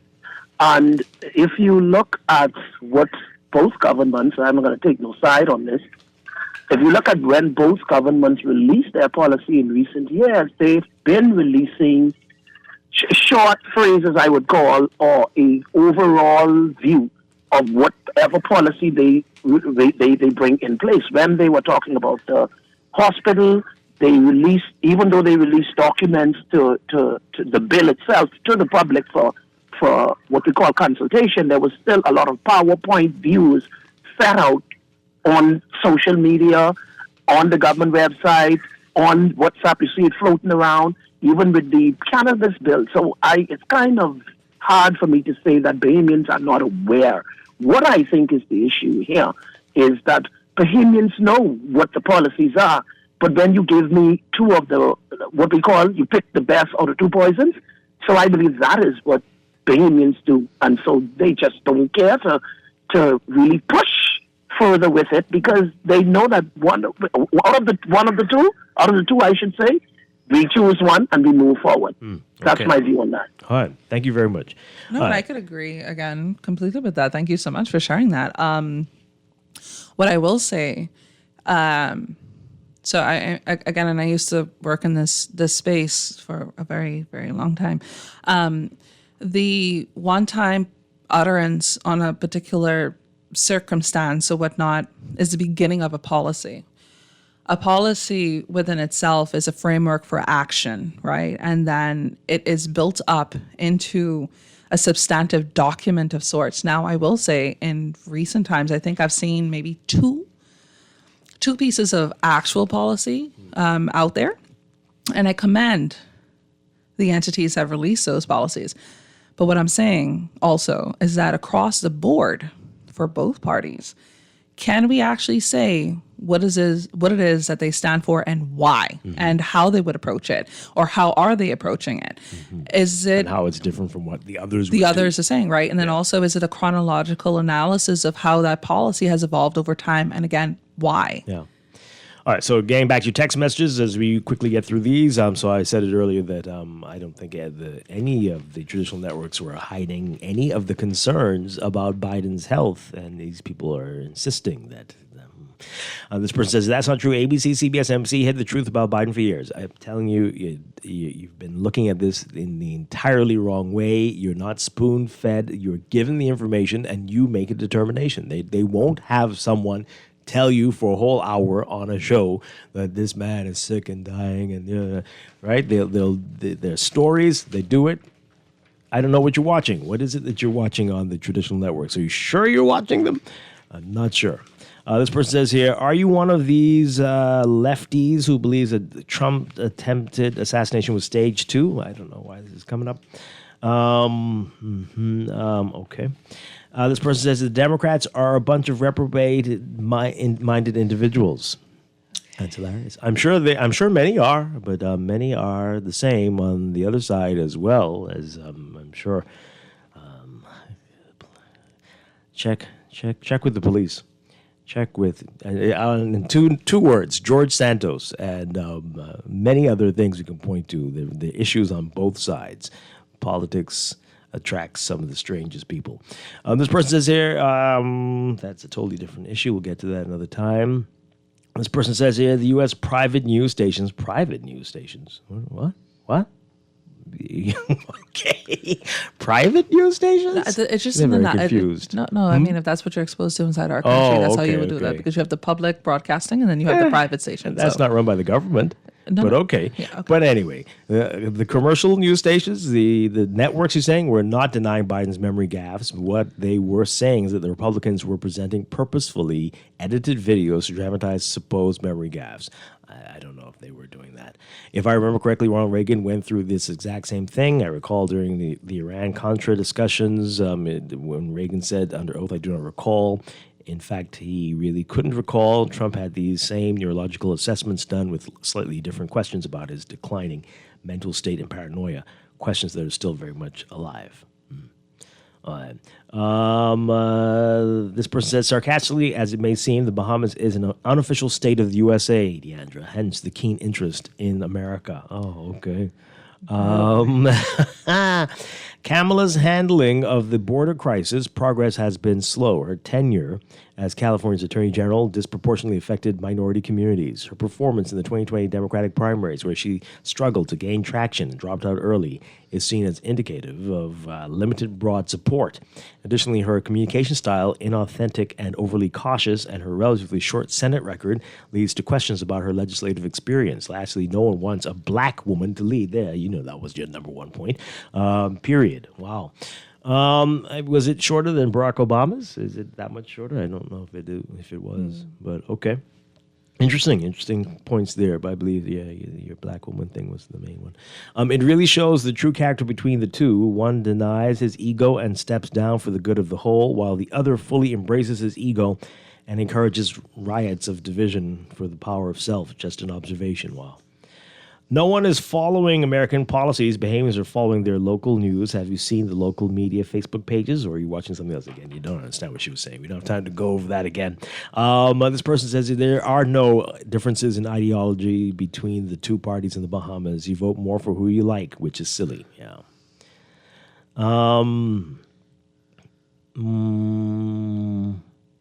The F&M is traditional values, small government and business friendly, private business, while the PLP believes in government control and micro-regulation and big government. Well, I think they both like big government. But I get some of your points. The person says here, the PLP and F&M are the same party, they just wear different colors. Politics in the Bahamas is about a century behind the rest of the world. And international scholars said the Bahamians also vote still along racial and class lines. This person says here, both parties are left-leaning. It springs from our foundation on Christian principles. Where they differ is in which friends and lovers get awarded the contracts. Yeah, that's the big difference there. That's it. The only PM who came to office with a major plan post-Pinling was Ingram. Ingram came with a major initiative to get Bahamians higher education. He wanted the hold on the freedom of information to be removed. He had a plan for the major infrastructural upgrades. He targeted Family Island infrastructure, specifically targeting availability of water.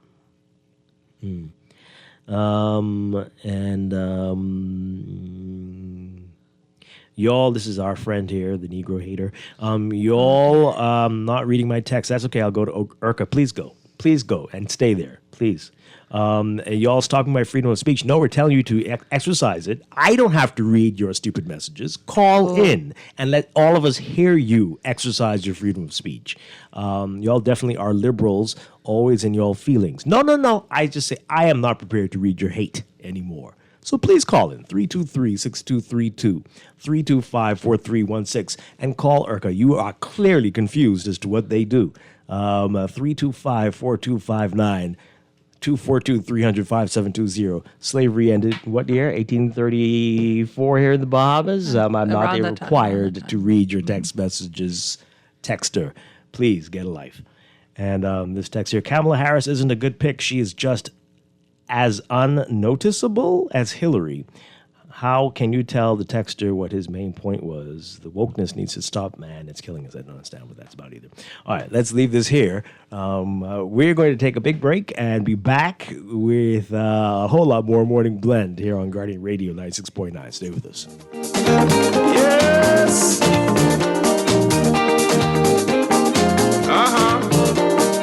All right. Here we go now.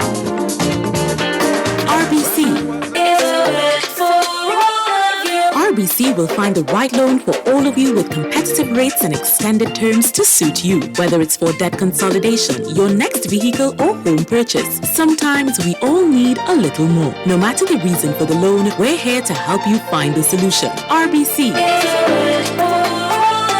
RBC has all the loans for all of you. Let's start with a conversation today.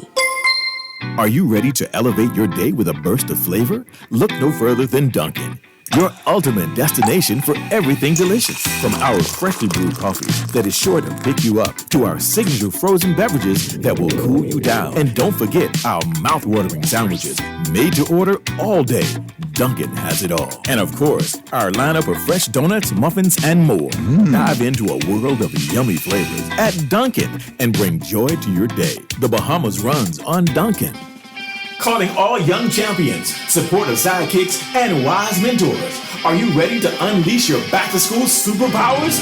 Fly into John Bull Business Center, gear up, and enjoy a super 20% off all school supplies and 10% off on teaching aids. And that's not all. With every purchase now through September 7th, enter to win a $3,000 shopping spree. Zoom in to John Bull Business Center today and gear up like a true super student. Now let me see now. 326 EPIC. Hello? This Epic battery. This Miss Beulah from around the corner. I hear you're selling tires now on Wolf Road too. Praise the Lord. It's about time. I live Fox Hill and Fire Trail. It's too far. That ain't all. They open Monday to Friday, 7 a.m. to 7 p.m. On Sunday and holiday, 8 a.m. to 4 p.m. My brother Sam, he's a hacker, and he could go right there and get fixed up. Call us at 326 EPIC. We ship also to the Family Island. This is Guardian Radio 96.9 FM. Fresh news, smart talk, all day.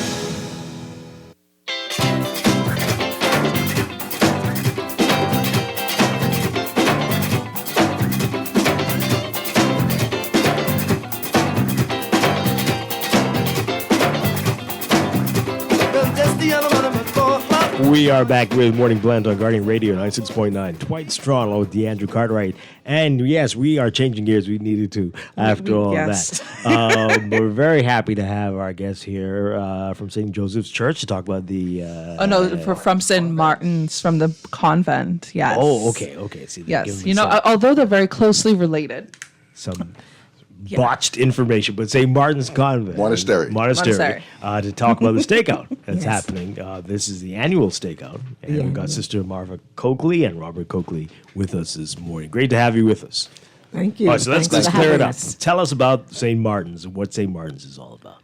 Well, I'm happy to say that today is our Heritage Day. Benedictines celebrating where we have come from and where we're going. Our motto is Ora et Labora, work and prayer. So we work no longer out in the community, but our task now is prayer. Our focus is on prayer. And so we pray for the nation, and we pray that this slew of murders will just decline. It is our prayer for our families that we know where our children are, no matter how old they are, that they will be Christ-like and see Christ in one another, that we are not to destroy God's creation. And so that's what we are about now. We are presently a group of 10 retired sisters, and we have our helping hands, our friends of St. Martin, who knows our need. And this is one of the reasons why we're here appearing on your show, Morning Blend. Wow. So we are happy to be here, and we are grateful that you have accepted that. Not a problem. And we have Robert Coakley, is one of the members of our Friends of St. Martin, who are spearheading the cookout, the stakeout. And this is caused, as you said, it's our annual stakeout. And we have Arthur Seymour, Baldy, and his wife, and a number of other persons who are leading the team. And they know the sisters can't do all that work anymore. And so we are just in the background, supporting them to help us. Sisters helping themselves. And that is what we are about, employing the public to come out and to celebrate with us and to support us in buying the tickets, steak, chicken, and we have some fish on the side for those who are out of meat and tired of fish. Right. I'm tired of chicken. So there we go. Sounds wonderful, wonderful. How long has this been going on now? It's about 14 or 15 Okay. annual All or right. something of that nature. Excellent, excellent. And how will this help you? The money raised from this, what will this be used for? Well, this is for our common use, community. We have everything in common. And so we have a lot of overhead bills. We have 6 sisters. 2 are completely in bed. Oh, boy. And Dr. Bill is not easy. Insurance can only go so far. And so then we have maintenance. So that's the way we are right now. I just want to say, too, with our Heritage Day that we are celebrating, 3 sisters, 3 young women, Sister Maria Ramming, Sister Elizabeth Claridge, and Sister Teresa Simonet entered the monastery or the convent at that time, 1937. So that's the beginning of our life. And we have gone from the diocesan, where the bishop takes care of us, and we under the bishop. Until today, we are now Benedictine. So we have gone through many transitions, and we are still here through God's grace. Yeah, wow, that's amazing. And it's our people, not only the Catholic community, but the people of the Bahamas whom we have touched over the years. You know, we are not just for Catholics. We are for all God's people. And so that's why we are being touched right now. And I think Robbie will have a little bit more to say, because Robbie is a product of Catholic education and touching with the community of St. Martin itself. Yeah. Robert, tell us about that. You're an attorney, but how have you come to be a friend of St. Martin? Well, like I told you before, I'm a product of Catholic education from kindergarten straight through to 12th grade. And my mother, my late mother, the late former Senator Patricia Coakley, was, very, very close to the nuns. As a matter of fact, she's buried in St. Martin's Monastery Cemetery. Wow. So my mom was very close. I grew up very close to them. So, and my mom, while she was alive, she did some things for the stakeout and assisted, and she ensured that I assisted. And I definitely wanted to continue doing what I did to assist the nuns, even in a more pronounced way, in a bigger way now, that I'm in a position to do things and to help more. But Dwight, like I said, and like Sister Marva said earlier, the nuns have made a tremendous contribution to this country. I mean, we're talking scores of thousands of persons would have passed through the Catholic education system. I mean, we're talking those of the highest level. We're talking, your engineers, your doctors, your lawyers, all of your quote-unquote big shot professionals have passed through the Catholic school system, and a lot of them are making meaningful contributions to our society today. And like I said on a previous show, we need to be, people I don't think are fully aware of the pressure in which you see the private schools take off of the government with regards to educating the populace. And we know they receive grant and aid and all that other good stuff, but it helps the government out in a tremendous way, because that's a lot of children who they don't have to worry about educating. Right. And we see now with some of the social challenges we're having, we tend to see how important having a basic education and having the ability to reason and sort things out is becoming more pronounced today. Yes, absolutely. Yeah, and I must say, in my years of being down there, I've seen you down there a few times. I've seen you down there toting some food out there, so it looks... The food is amazing. Yeah, so I know you can speak to that. And I also want to say, your co-host is also a product of Catholic education.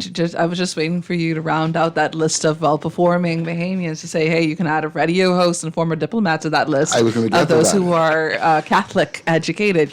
Aquinas, home of the Aces. Oh boy! Excellence. All right. So what can we expect with the stakeout? Oh, you can expect, as usual, and as you probably can attest to, some very good food, very good chicken, very good steaks. And this year we're introducing fish on a limited basis. It's more like a first come, first serve basis, so we're not selling tickets for that.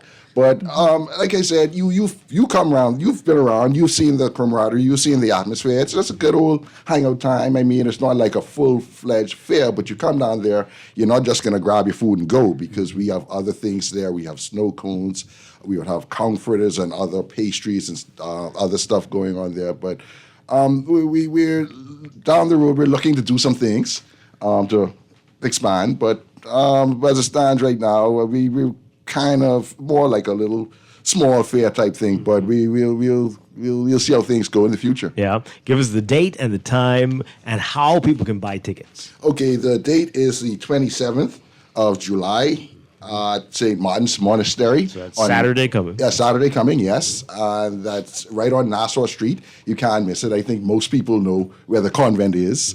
And it's from 12 p.m. to 6 p.m. And our ticket prices are $20. That's $20 for either the steak or the chicken. Now, when you're thinking $20 for chicken, but it's a half chicken. Yeah, and it's a half chicken, and trust me, I think you could probably feed about 2 people off of that.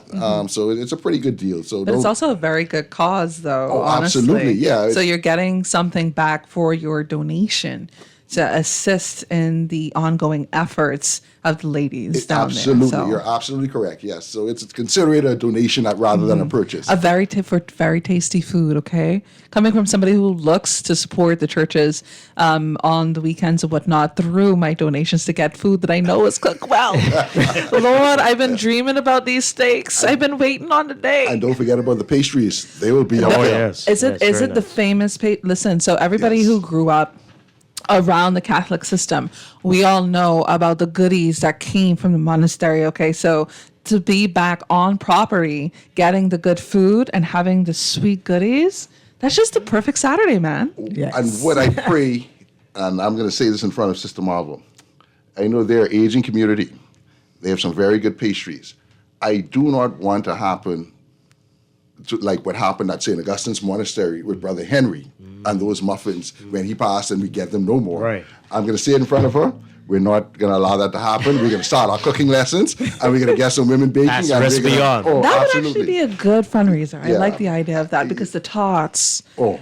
The tarts. If y'all could listen, I'm a baby baker. Please, let's do that. Don't worry. I can make an arrangements and I can have some dropped And the off for Dwight. cookies. Oh, wow. Yes. Yes. I can have some dropped off for you. Hey, let it be on Mondays when I'm here, please. All right, so I can will get do them that. back here. I'll work on that for you. So how do we get the tickets? Okay, the tickets, you can get them from St. Martin's Monastery. You can get them there. And you can just come up there and purchase them. And you just come up there, purchase them. And you don't even have to purchase the tickets. If you're not going to be in town or something, you can just go ahead and just make a donation to the nuns. And the nuns, they're an aging community, and they need a lot of assistance at this time. And that's why our organization is stepped up to assist. Like she said, healthcare in this country is not cheap. Health, medical insurance is not cheap. And then you add that with your other general living expenses like electricity, all those other stuff, man. They need our help at this time, and I feel duty bound as like I said, a product of Catholic education to give back and to assist the nuns at this time during their time of need. But just to remind us as well, we can go down right on Nassau Street to the monastery to get the tickets. And you can find it on Google. It's literally on your left-hand side. If you're heading north on Nassau Street, you can see it's a beautiful, beautiful property. But remind us of the hours that we can go there to get the tickets. Well, we won't want to come knocking too early, too late. No, just saying. Yes, we have our prayer life. That's what we are about right now, and so we pray at 7:00, and breakfast, wash up, and most people will probably be found doing some chores or in the chapel meditating, but you can come about 9. Yeah. 9 to maybe 4. Okay. 4 o'clock, because we have mass at 5. Okay.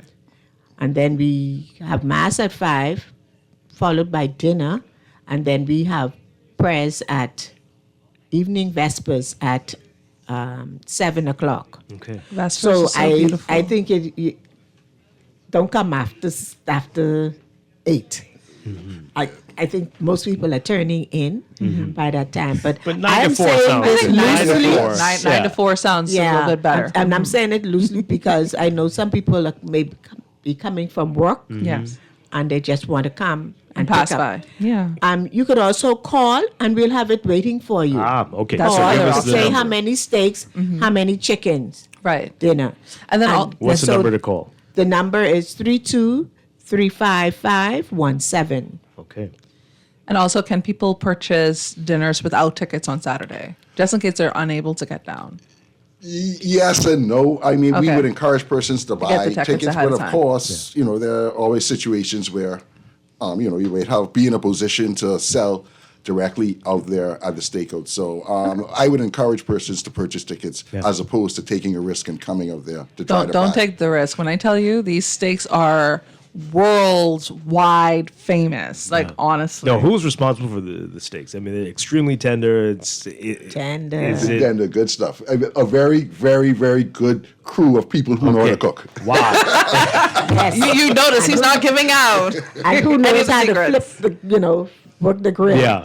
No, well experienced crew. But I just wanted to expound on Deandra's point. You also come to purchase tickets or to make donations. So feel free to do whatever you want to do. Wonderful. Thank you both for being here this morning. Sister Marva, thank you. Lots of people sending shout outs to you, our text line.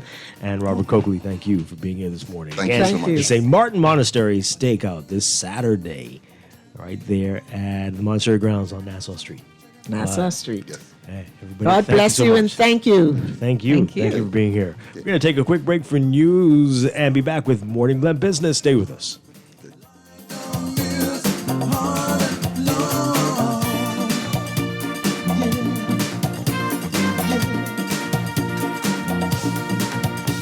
This is Guardian Radio, 96.9 FM, Nassau, Bahamas.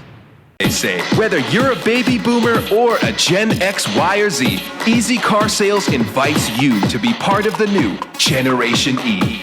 We drive electric for the savings, for the planet, and most importantly, for the smooth, powerful ride. You really can have it all.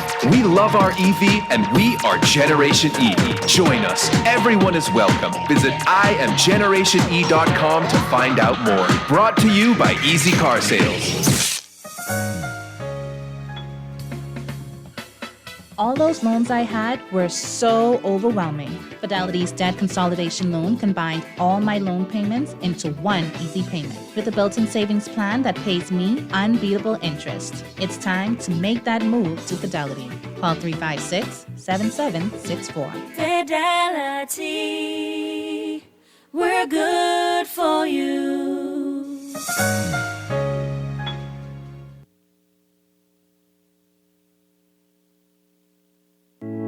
Earning zero interest on your savings at the bank? With as little as $100, you can start earning interest on your money while you're sleeping, eating, or standing in line at the bank with the CFAL Savings Express Plan.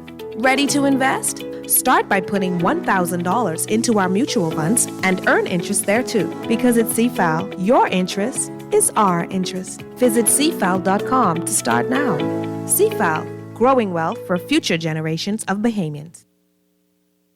Are you ready to elevate your day with a burst of flavor? Look no further than Dunkin', your ultimate destination for everything delicious. From our freshly brewed coffee that is sure to pick you up, to our signature frozen beverages that will cool you down. And don't forget our mouth-watering sandwiches, made to order all day. Dunkin' has it all. And of course, our lineup of fresh donuts, muffins, and more. Dive into a world of yummy flavors at Dunkin' and bring joy to your day. The Bahamas runs on Dunkin'. Calling all young champions, supportive sidekicks, and wise mentors. Are you ready to unleash your back-to-school superpowers?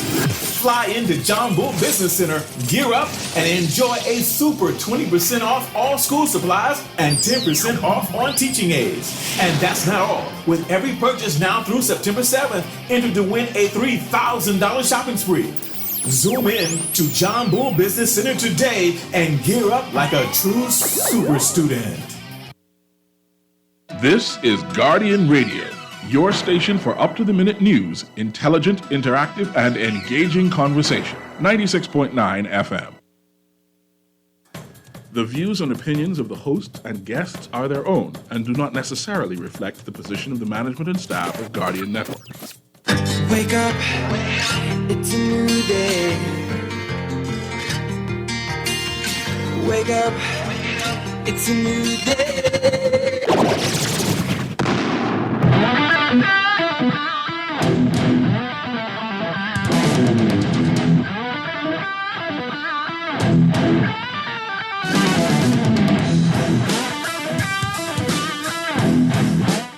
Good morning and welcome to Morning Blend Business on this Monday, July 22nd, 2024. Welcome back to our Morning Blend listeners. Once again, I'm Dwight Strachan along with Deandra Cartwright, and this morning we are talking about a very exciting development with the Correctional Officers Staff Association and Stone Oak Bahamas developers. They're going to tell us all about this morning. We're very pleased to have with us also from Bank of the Bahamas, Edward Strachan. We have from the Correctional Officers and Staff Association, we have Sergeant Keith Robinson, and we have a Corrections Officer, Hervey Culmer, and we have from Stone Oak, Sarja Colby. Everybody, welcome. Great to have you with us. Morning. Thank you. All right, so we've got a whole lot of questions, and you have a lot of announcements to make. But tell us about the Correctional Officers Staff Association before we get into this. What exactly is this about? How long have you been around? Sergeant Robinson? We've been around for about 15 plus years now. The Staff Association is a body of young correctional officers. The association executive team, there are 7 of us. We represent the matters before the government and with the administration of the prison on behalf of our membership, which is about 600 plus strong. 600? Yes. Wow, okay, all right. So you all are doing something very exciting. This involves real estate. That's why Stone Oak and BOB are here. Who wants to kick it off? Would you tell us exactly what is happening here and how... I'm sure people will understand why this is a big deal. But let's talk about it and how this idea came about. Sarja, you going to tell us? Mm-hmm. Okay, so when the Correctional Officers Staff Association approached us about their development with their members, we automatically reached out. Like, we were jumping on board right off the bat. Because at Stone Oak, Bahamas, we believe that everyone should own their own home. And not just own a home, but it should be an affordable one as well. So we're here to make that process as simple and as easy as possible, because there's no greater satisfaction than owning your own home. Mm-hmm. So Mr. Culmer will probably get into more detail about the 2-day expo that we're having. Mm-hmm. So take us back a little bit, Hervey. Tell us, you all approached Stone Oak about a development. How and why was that seen as important? Well, actually, firstly, we approached Stone Oak about the 2-day expo. We were in the process of planning the expo. Miss Maria DeVoe from Stone Oak and the Correctional Officers Staff Association. We were in the process of planning the expo, and I basically ran it across an idea I had, and I said to myself, hey, this is my 3rd term in office. You know, it's time to leave something in place that will leave a legacy. So I said to her, what I would like to do is put together a subdivision specifically for correctional officers. From the minute I said that, she was ecstatic. Ms. DeVoe was on board. She was on the ground making things happen. You know, I guess I kind of let the cat out of the bag a little early because we were going to announce it at the expo tomorrow. However, that's fine.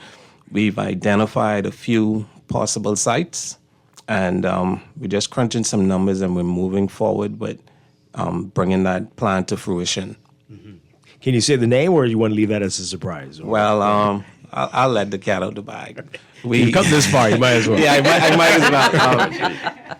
So we juggled with a name, and Robinson and myself, we thought to ourselves, we said, who can we name this after? Which influential corrections officer can we name this subdivision after? Automatically, I thought about myself, you know, but then I said, association-wise, we decided to go with Clive Roll Estates. Mm-hmm. Clive Roll is a former president of the Correctional Officers Staff Association. He's deceased now, but he has made tremendous strides in the association, and he has left a legacy. Mm-hmm. Wow, okay, that is amazing. So what can you tell us about the development, the subdivision? How many lots do we have all that worked out as yet? Well, we do. I'm just going to let a little out. The size of the lots, we're going to do 60 by 100. We're going to do 60 by 100. And like I said, we have a few possible sites. We're just going to finalize some details and then move forward with that. Mm-hmm. The ultimate goal, like Sarja said, home ownership. You know, there's some models. We have 1 bed, 1 bath, with the possibility of expanding. And it may sound like small, one bad, one bad, but the goal is to make sure that everybody qualifies for something, and ultimately, that is what we want to do. Would it only be for members of the association? Only be for people who work at the prison? How do it work? Well, yes. We want to first offer anything that we do to members of our association. However, correctional officers still tend to benefit from whatever it is we do. But initially, we're going to offer these lots and these homes to correctional officers, staff association members first, and then by extension, correctional officers. All right. So would this be a gated community or gated? It would be gated. Gated, definitely. So it sounds- Definitely. They're setting the bar high. Definitely. Almost sounds like a prison. Definitely. But no. That's something totally different. But As secure as the prison. I think that would be very secure in neighborhood. Everybody's in law enforcement. Okay, let's do this. Okay. Definitely. This is exciting. Okay, so you're having an expo. When is the expo going to be? The expo is tomorrow and Wednesday from the hours of 10 to 4. We're going to have different companies presenting at the expo, different booths. We're going to have on-the-spot qualifying. Of course, That's why POB Back of the Bahamas is here. There you go. There you go. Wow. All right. Tell us about that, Edward Strong. What's BOB going to be doing? BOB is excited about the partnership, right? Anything that's going to propel my people forward, we are excited about. And home ownership is a big deal. A lot of persons go their entire lives, work their entire lives, and not afforded the opportunity to have a mortgage. And so we're changing that, right? And so when Mr. Comer presented this idea, I thought it was a novel idea. And we are about to change the landscape of the public service, I think. I think you are the first to get this ball moving. Correct. We're excited to be a part of it. Correct. And so, again, BOB's story is simply one of hope, right? Tomorrow, lives will be changed. Again, we're going to be pre-qualifying persons on the spot and providing a path, right? And this is where our conversation starts. It starts at the beginning. Where are you now? And how do we get to the finish line, which is ultimately home ownership? So we're excited. We're excited about the partnership. We're excited about helping others, helping my people, and we're excited about Mr. Coleman, this opportunity that he has afforded his team members. Wow. So what should people bring tomorrow if they want to get qualified on the spot? So if you can have your job letter, your pay slip in the first instance, that would give us a rudder from a direction standpoint. If you can bring your loan printouts, that would be good too, your passport and your NIB card. But I don't want that to hold up a conversation, right? You know what your debts are. You know what your income is. Let's start there and get you to where you need to be, which is home ownership. Wow. Okay. All right. So who else is going to be out there? You said, BOB. Who else can we expect? BOB, a few other lending institutions, Stone Oak, different companies. We have solar panel companies. We're going to have BTC. We're going to have Alive. We're going to have basically any company that has anything to do with a home. They're going to be there. We're going to have Family Guardian. We're going to have Super Green Solar. We're going to have appraisers. We're going to have Marlin Marine for the generators, Perfect Paint for the paint. Listen, this is going to be a big expo. This sounds like a one-stop shop. Guess what? Stone Oaks, their motto from concept to completion, and I loved it when Miss DeVoe, when Maria presented it, when she said from concept to completion, I instantly fell in love. We instantly fell in love. So only people in the association can come to the expo? Because No. it sounds like there's a lot of great information. No, anybody who is employed at the Bahamas Department of Corrections can come to the expo. Okay. All right. Yeah, even the civilian staff up there can come to the expo. All right. Where is it going to be and when? It's going to be at our training school. Again, it's Tuesday and Wednesday from the hours of 10 to 4. And everyone knows where those who need to know where the training school is. Everybody, right, it's on compound. It's on compound, Okay. so everybody knows where the training school is. All right. So when will you know which of the locations will be the site for Clive Roll? Before the week is out. Okay. Yeah. Oh my goodness, this is moving very fast. Yes, before the week is out. Yes, like I said, we've been doing the groundwork now. So for quite some time. So we just got to move forward with it. Now, I know you said the size of the lots, but did you say how many? How many there are? I mean, Well, initially, we looked at about to start about 20, but then we said, hey, let's go a little bigger. Yeah. Let's do a little more. So possibly 50 plus, maybe. Boy. Okay. All right. Maybe. I want to say this bar, when we keep hearing about it, Dwight just keeps going higher and higher. Yeah. And Yes. I'm wondering, this is one of the first efforts like this. It is the first. Right? Are the other branches, guys, ladies, what are you all doing? How is your association working for you? Because we're hearing now how the Correctional Officers Staff Association, I want to get that correct, Right. is working for their people. They're giving them the opportunity for home ownership. I think you're going to get some calls from the other president soon enough, if you haven't already. I actually did. From See, I last knew night. it. I knew it. Wow. Yes. Well, Sergeant, what should people be thinking about if they're like hearing this? Like, we need to do this too. What do they need to keep in mind? Well, like I said, at Stone Oak Bahamas, we literally believe that everybody should own their own home. So we want to make that process as simple as possible. And it's not just, we partnered with the Correctional Staff Association. But if anybody's interested in, starting that journey, starting that process towards home ownership, they can give us a call at 815-8818 or email at stoneoakbahamas@yahoo.com. So like he said, our slogan is from concept to completion. We're here for you. How soon before we can see some movement? So if you settle on the site this week and you get everything straightened out with BOB and you have, like, when could somebody move into their new home? We will definitely keep you posted about the ribbon cutting ceremony. But we don't want to waste any time with this because it has to get done. So, like I said, the minute we close on certain things, we're going to get the ball rolling. Yeah.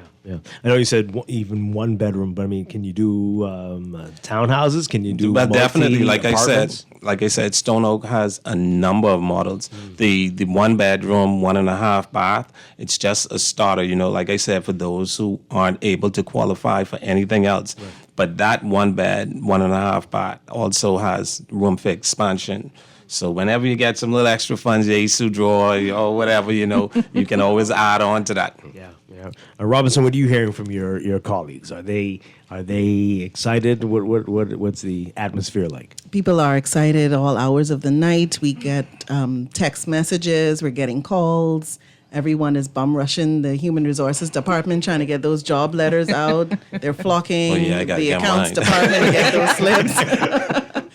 So, yeah, there's a big buzz on compound. Everybody's coming. We've made sure to organize the departments where persons can't move, people who work within the housing units and watching prisoners. We've tried to make arrangements with those areas and supervisors to have a shift system for persons to be able to come out to attend. Yeah.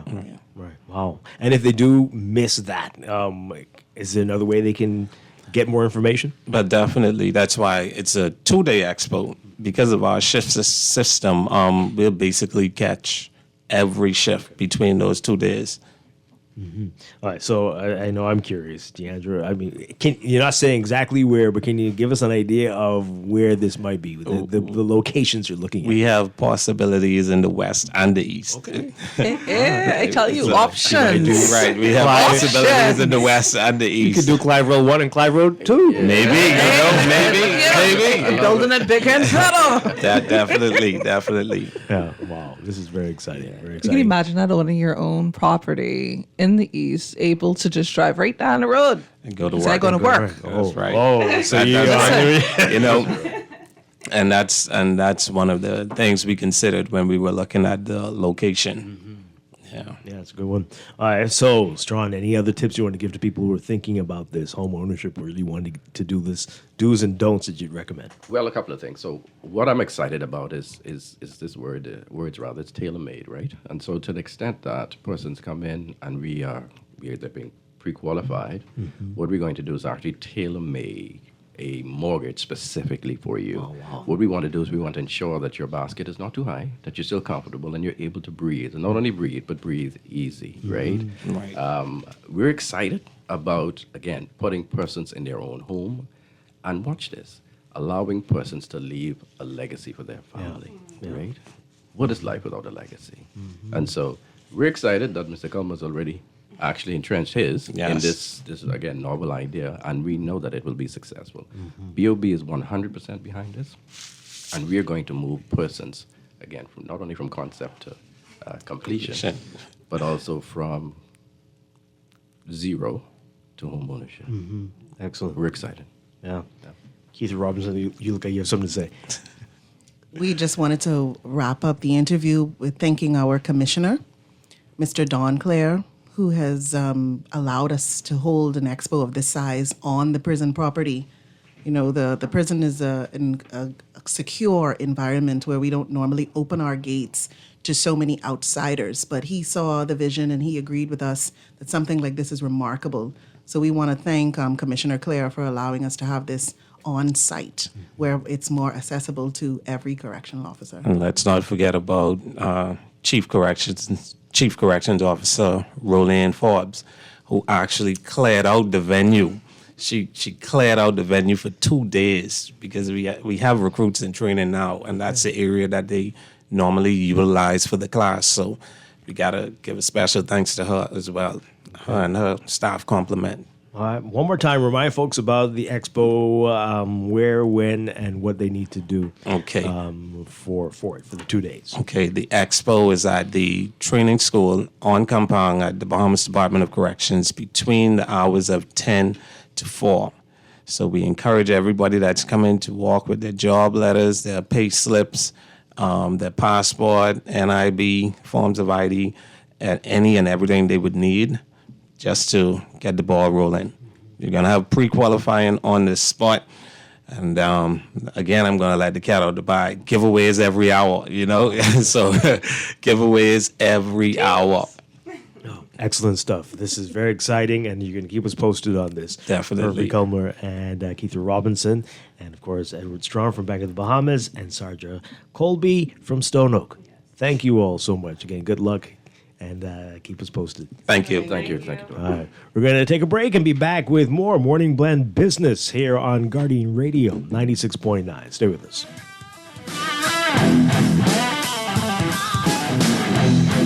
"51 years of Bahamian pride, a vibrant rhythm, a symphony of resilience. We've grown from bankers to neighbors to friends. Together, we build a future as bright as our sun. I am 242. You are 242. We are 242. Scotiabank is proud to be Bahamian. Ready to save? You can put $100 into the CFAL Savings Express Plan and make sure your money keeps growing. Earn interest on your savings while you're sleeping, eating, or standing in line at the bank. Ready to invest? Start by putting $1,000 into our mutual funds and earn interest there too. Because at CFAL, your interest is our interest. Visit cfal.com to start now. CFAL, growing wealth for future generations of Bahamians. All those loans I had were so overwhelming. Fidelity's debt consolidation loan combined all my loan payments into one easy payment with a built-in savings plan that pays me unbeatable interest. It's time to make that move to Fidelity. Call 356-7764. Fidelity, we're good for you. Age ain't nothing but a number, they say. Whether you're a baby boomer or a Gen X, Y, or Z, Easy Car Sales invites you to be part of the new Generation E. We drive electric for the savings, for the planet, and most importantly, for the smooth, powerful ride. You really can have it all. We love our EV, and we are Generation E. Join us. Everyone is welcome. Visit IamGenerationE.com to find out more. Brought to you by Easy Car Sales. Earning zero interest on your savings at the bank? With as little as $100, you can start earning interest on your money while you're sleeping, eating, or standing in line at the bank with the CFAL Savings Express Plan. Ready to invest? Start by putting $1,000 into our mutual funds and earn interest there too. Because at CFAL, your interest is our interest. Visit CFAL.com to start now. CFAL, growing wealth for future generations of Bahamians. This is Guardian Radio 96.9 FM. Fresh news, smart talk, all day.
It is time for your morning business report brought to you by CFAL. A $35 million water feature plan for the Nassau Cruise Port will further upgrade offerings in downtown Nassau, but will only cater to a very small portion of the tens of thousands of cruise passengers who come to the port of Nassau on a weekly basis. That's according to CEO of the Nassau Cruise Port, Mike Moore Jr., explaining yesterday that there will be many thousands more visitors looking for amenities. Speaking with the Nassau Guardian board, Royal Caribbean's Utopia of the Seas yesterday, which made its maiden voyage to Nassau with close to 8,000 passengers. Morris said the plan to develop a portion of the site into a water feature was always a part of the plan for the site, but he noted that the attraction is not a water park in the sense that many envision, but that it does not include slides and other expansive water park features, but will be a pool. The pool feature will be constructed near the amphitheater, and the $35 million investment will also include yacht slips and other elements not directly related to the pool, including the completion of a signature restaurant, which has already been built but not completely outfitted. You can read more about it in today's Guardian Business section. Governor of the Central Bank, John Roll, says a global technology outage traced back to cybersecurity company called CrowdStrike is having an effect on the Bahamas, adding that some card payment services were offline late last week. Roll says the central bank is monitoring the impact on local banks. Users of several banks and payment services reported outages on Friday into Saturday. Flights were also grounded as a result of the outage. CrowdStrike provides anti-cyber attack services to Microsoft and other large technology and software companies. President of Commonwealth Bank, Denise Turnquist, told Guardian Business that there were no issues with its machines, despite there being that attack on banks worldwide. The former Clearing Banks Association president said that the reason why they weren't impacted was that they don't automatically install updates. You can read more about this story as well in today's Guardian Business section. Meanwhile, mobile wallets were operational on Friday when global online payment systems were down, according to CEO of Canoe, Keith Davies. He explained that Canoe merchants lauded the mobile wallet company for being able to keep payments up on Friday. And Bahamas Taxi Cab Union President Wesley Ferguson says that the Road Traffic Department has assured him that its supervisors stationed at the Lyndon Pindling International Airport will undergo training to help ease ongoing tensions between taxi drivers and livery drivers, quote, or else they will continue to fight over fares. Ferguson telling Guardian Business that the long-standing matter between taxi drivers and livery drivers came to a head last week when a video of an altercation between a taxi driver and a livery driver went viral on social media, nearly ending in a stabbing. Ferguson says that the taxi cab union had a meeting with the road traffic controller about bringing that under control to ensure that something like this doesn't happen again. Taxi drivers and livery drivers operate under different protocols at LPIA. Taxi drivers are allowed more freedom to engage people coming out of the departures terminal, while livery drivers operate on a call-up system where if they are not called up ahead of time, they have a waiting station not far from the departures terminal. Livery drivers, though, have not been living up to that agreement and instead are hustling for fares, which is interfering with taxi drivers and their livelihoods, according to the taxi cab union. Overseas, European playmaker Airbus plans to show off its newest passenger jet with daily flight demonstrations during one of the world's biggest aviation trade fairs. But an ongoing safety and manufacturing crisis has rivaled Boeing, keeping a lower profile at the Farnborough International Air Show. The beleaguered American company, Boeing, isn't bringing any jetliners to take part in the aerial displays, which the event kicks off today near London. Ahead of the show's opening, the company said it remained focused on satisfying concerns of U.S. regulators and meeting customer commitments rather than selling a lot of planes. Chief Operating Officer Stephanie Pope said Boeing was focused on predictable deliveries of jets to airline customers and getting production of its troubled 737 MAX jets back up to 38 per month. And the Environmental Protection Agency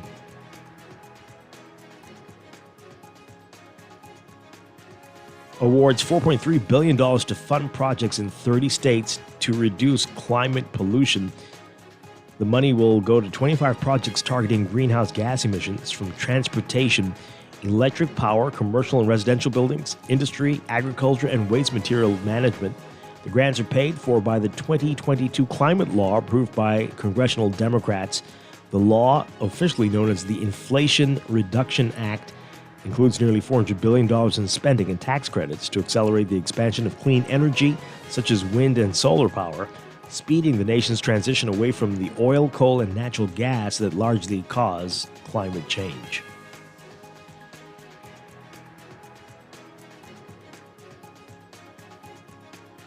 Closer to home in your Market Watch, recapping trading on the BISX. From Friday, market movers, AML Foods Limited moving 1,430 shares, closing at $5.92 unchanged. APD Limited moving 100 unchanged at $44.64. Bahamas Property Fund moving 5,000 up 25 cents to $8.75. Commonwealth Bank moving 294 unchanged at $5.10. Colina Holdings moving 2,000 down 5 cents to $11.20. Consolidated Water down 5 cents, closing at $5.56. And Emira Incorporated up 2 cents, closing at $8.37. The BISX All-Share Index closing at 2,921.81, up 0.91. Recapping the week, the local market ended the week with 154,050 shares crossing the exchange with 32 trades to accumulate a value of $865,061. The BISX All-Share Index lost 14.55 points, or 0.50%, to end the week at 2,922.32. Year to date, the index is up 70.68 points, or 2.48%. The week's volume and value leader was Commonwealth Bank, moving 95,835 shares in 6 trades for a value of $487,790. That's your Market Watch. And that is your morning business report, brought to you by CFAL, growing wealth for future generations. And tune in to CFAL Talks tonight at 6:30 p.m. right here on Guardian Radio 96.9.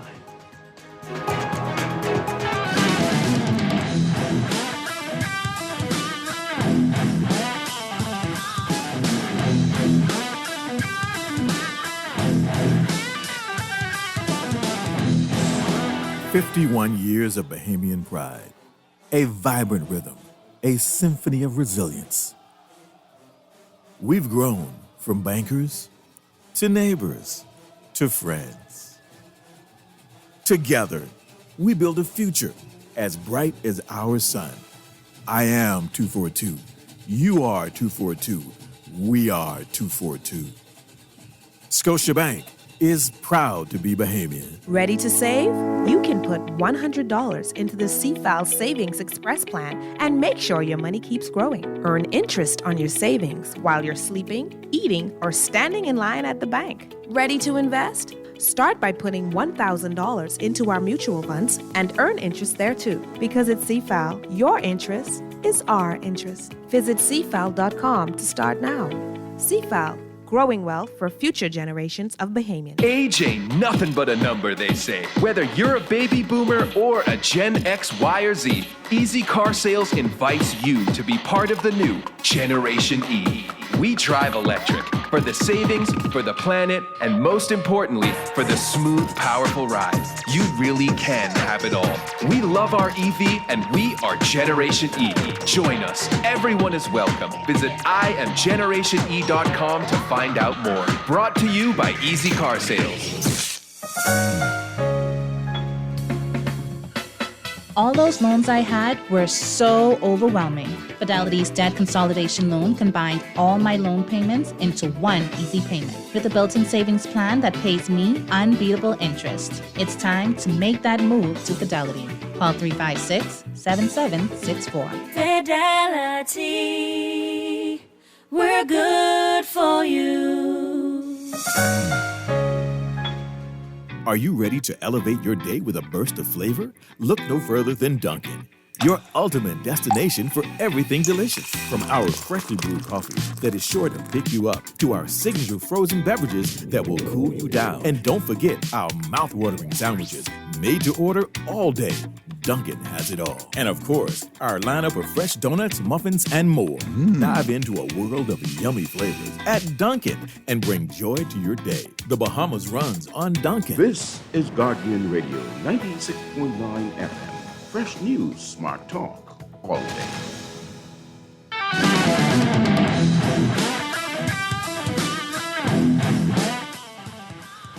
Welcome back to Morning Blend Business on Guardian Radio 96.9. Dwight, Strachan, Deandra Cartwright. Our final few minutes here on the show. So this was getting a bit of attention last week, and then we heard the Engliston MP, Glenys Hannah Martin, and the Minister of Education, saying what she said in the House about the Nassau Cruise Port and their plans for water park, and she clearly showed that she was not into it, to put it lightly. But so we're getting a clearer picture of what this is supposed to be. So it's not supposed to be a water park in the general sense of water park, that there's like slides and rides and all that stuff. Yeah. But a nice pool, maybe. I don't know. This is what Mike Moore Jr. is saying to Guardian Business. That so yeah, it's not including slides or other water park features, but just a pool and some yacht slips as well. Just providing something additional for people who are on the cruise ships to do. And let me read this before you give your comment. How about that? Our Candia Dame's writing about it today in the business section. Morris says the attraction is not a water park in the sense that people envision. It does not include slides and other expansive water park features, but it will be a pool. He says, quote, if you go to a hotel and you look at the pool outside of the hotel that has the bar attached to it, that's what we're talking about designing. This is not a Wet and Wild. It's not a Baja Bay. It's not Atlantis. The pool feature will be constructed near the amphitheater, and the $35 million investment will also include yacht slips and other elements not directly related to the pool, including the completion of a signature restaurant, which has already been built but not yet outfitted. Morris says the physical footprint of Nassau Cruise Port has limited capacity in terms of people. There's no way that we can even accommodate half of the people. We can't accommodate a quarter of the people on these ships. We can accommodate a few thousand people in the port. So today is an example. This was yesterday. He was saying this when Utopia of the Seas came in. 3,000 people can enjoy the experience through the cruise port. 27,000 need to find another or other places to go. The other thing is that approximately 25% of the 26,157 cruise passengers aren't getting off the ships. What are we doing to create demand, interest, to get that 25% of the 26,157 people to get off the ship? So those are untapped customers right there. If it means us investing and continuing to innovate within the cruise port to create that interest on the part of that 25%, then we should be encouraged to do that. I don't see it happening anywhere else. Well, yesterday, 6 ships brought in that 26 plus thousand those passengers to the port of Nassau. And it is a good question. What is there? Is there enough for people to do downtown? So let's we're going to pick this up, I think, in the next few days. But something to think about there. Glenn in Santa Martin, I think, was hinting that it just doesn't fit in with the aesthetic. Well, why would you do this down there? It's an attempted revitalization, but I'm wondering if there was any alternate thinking applied to this to say like what other features could possibly be introduced as opposed to a water attraction. Saying that there are quite a few.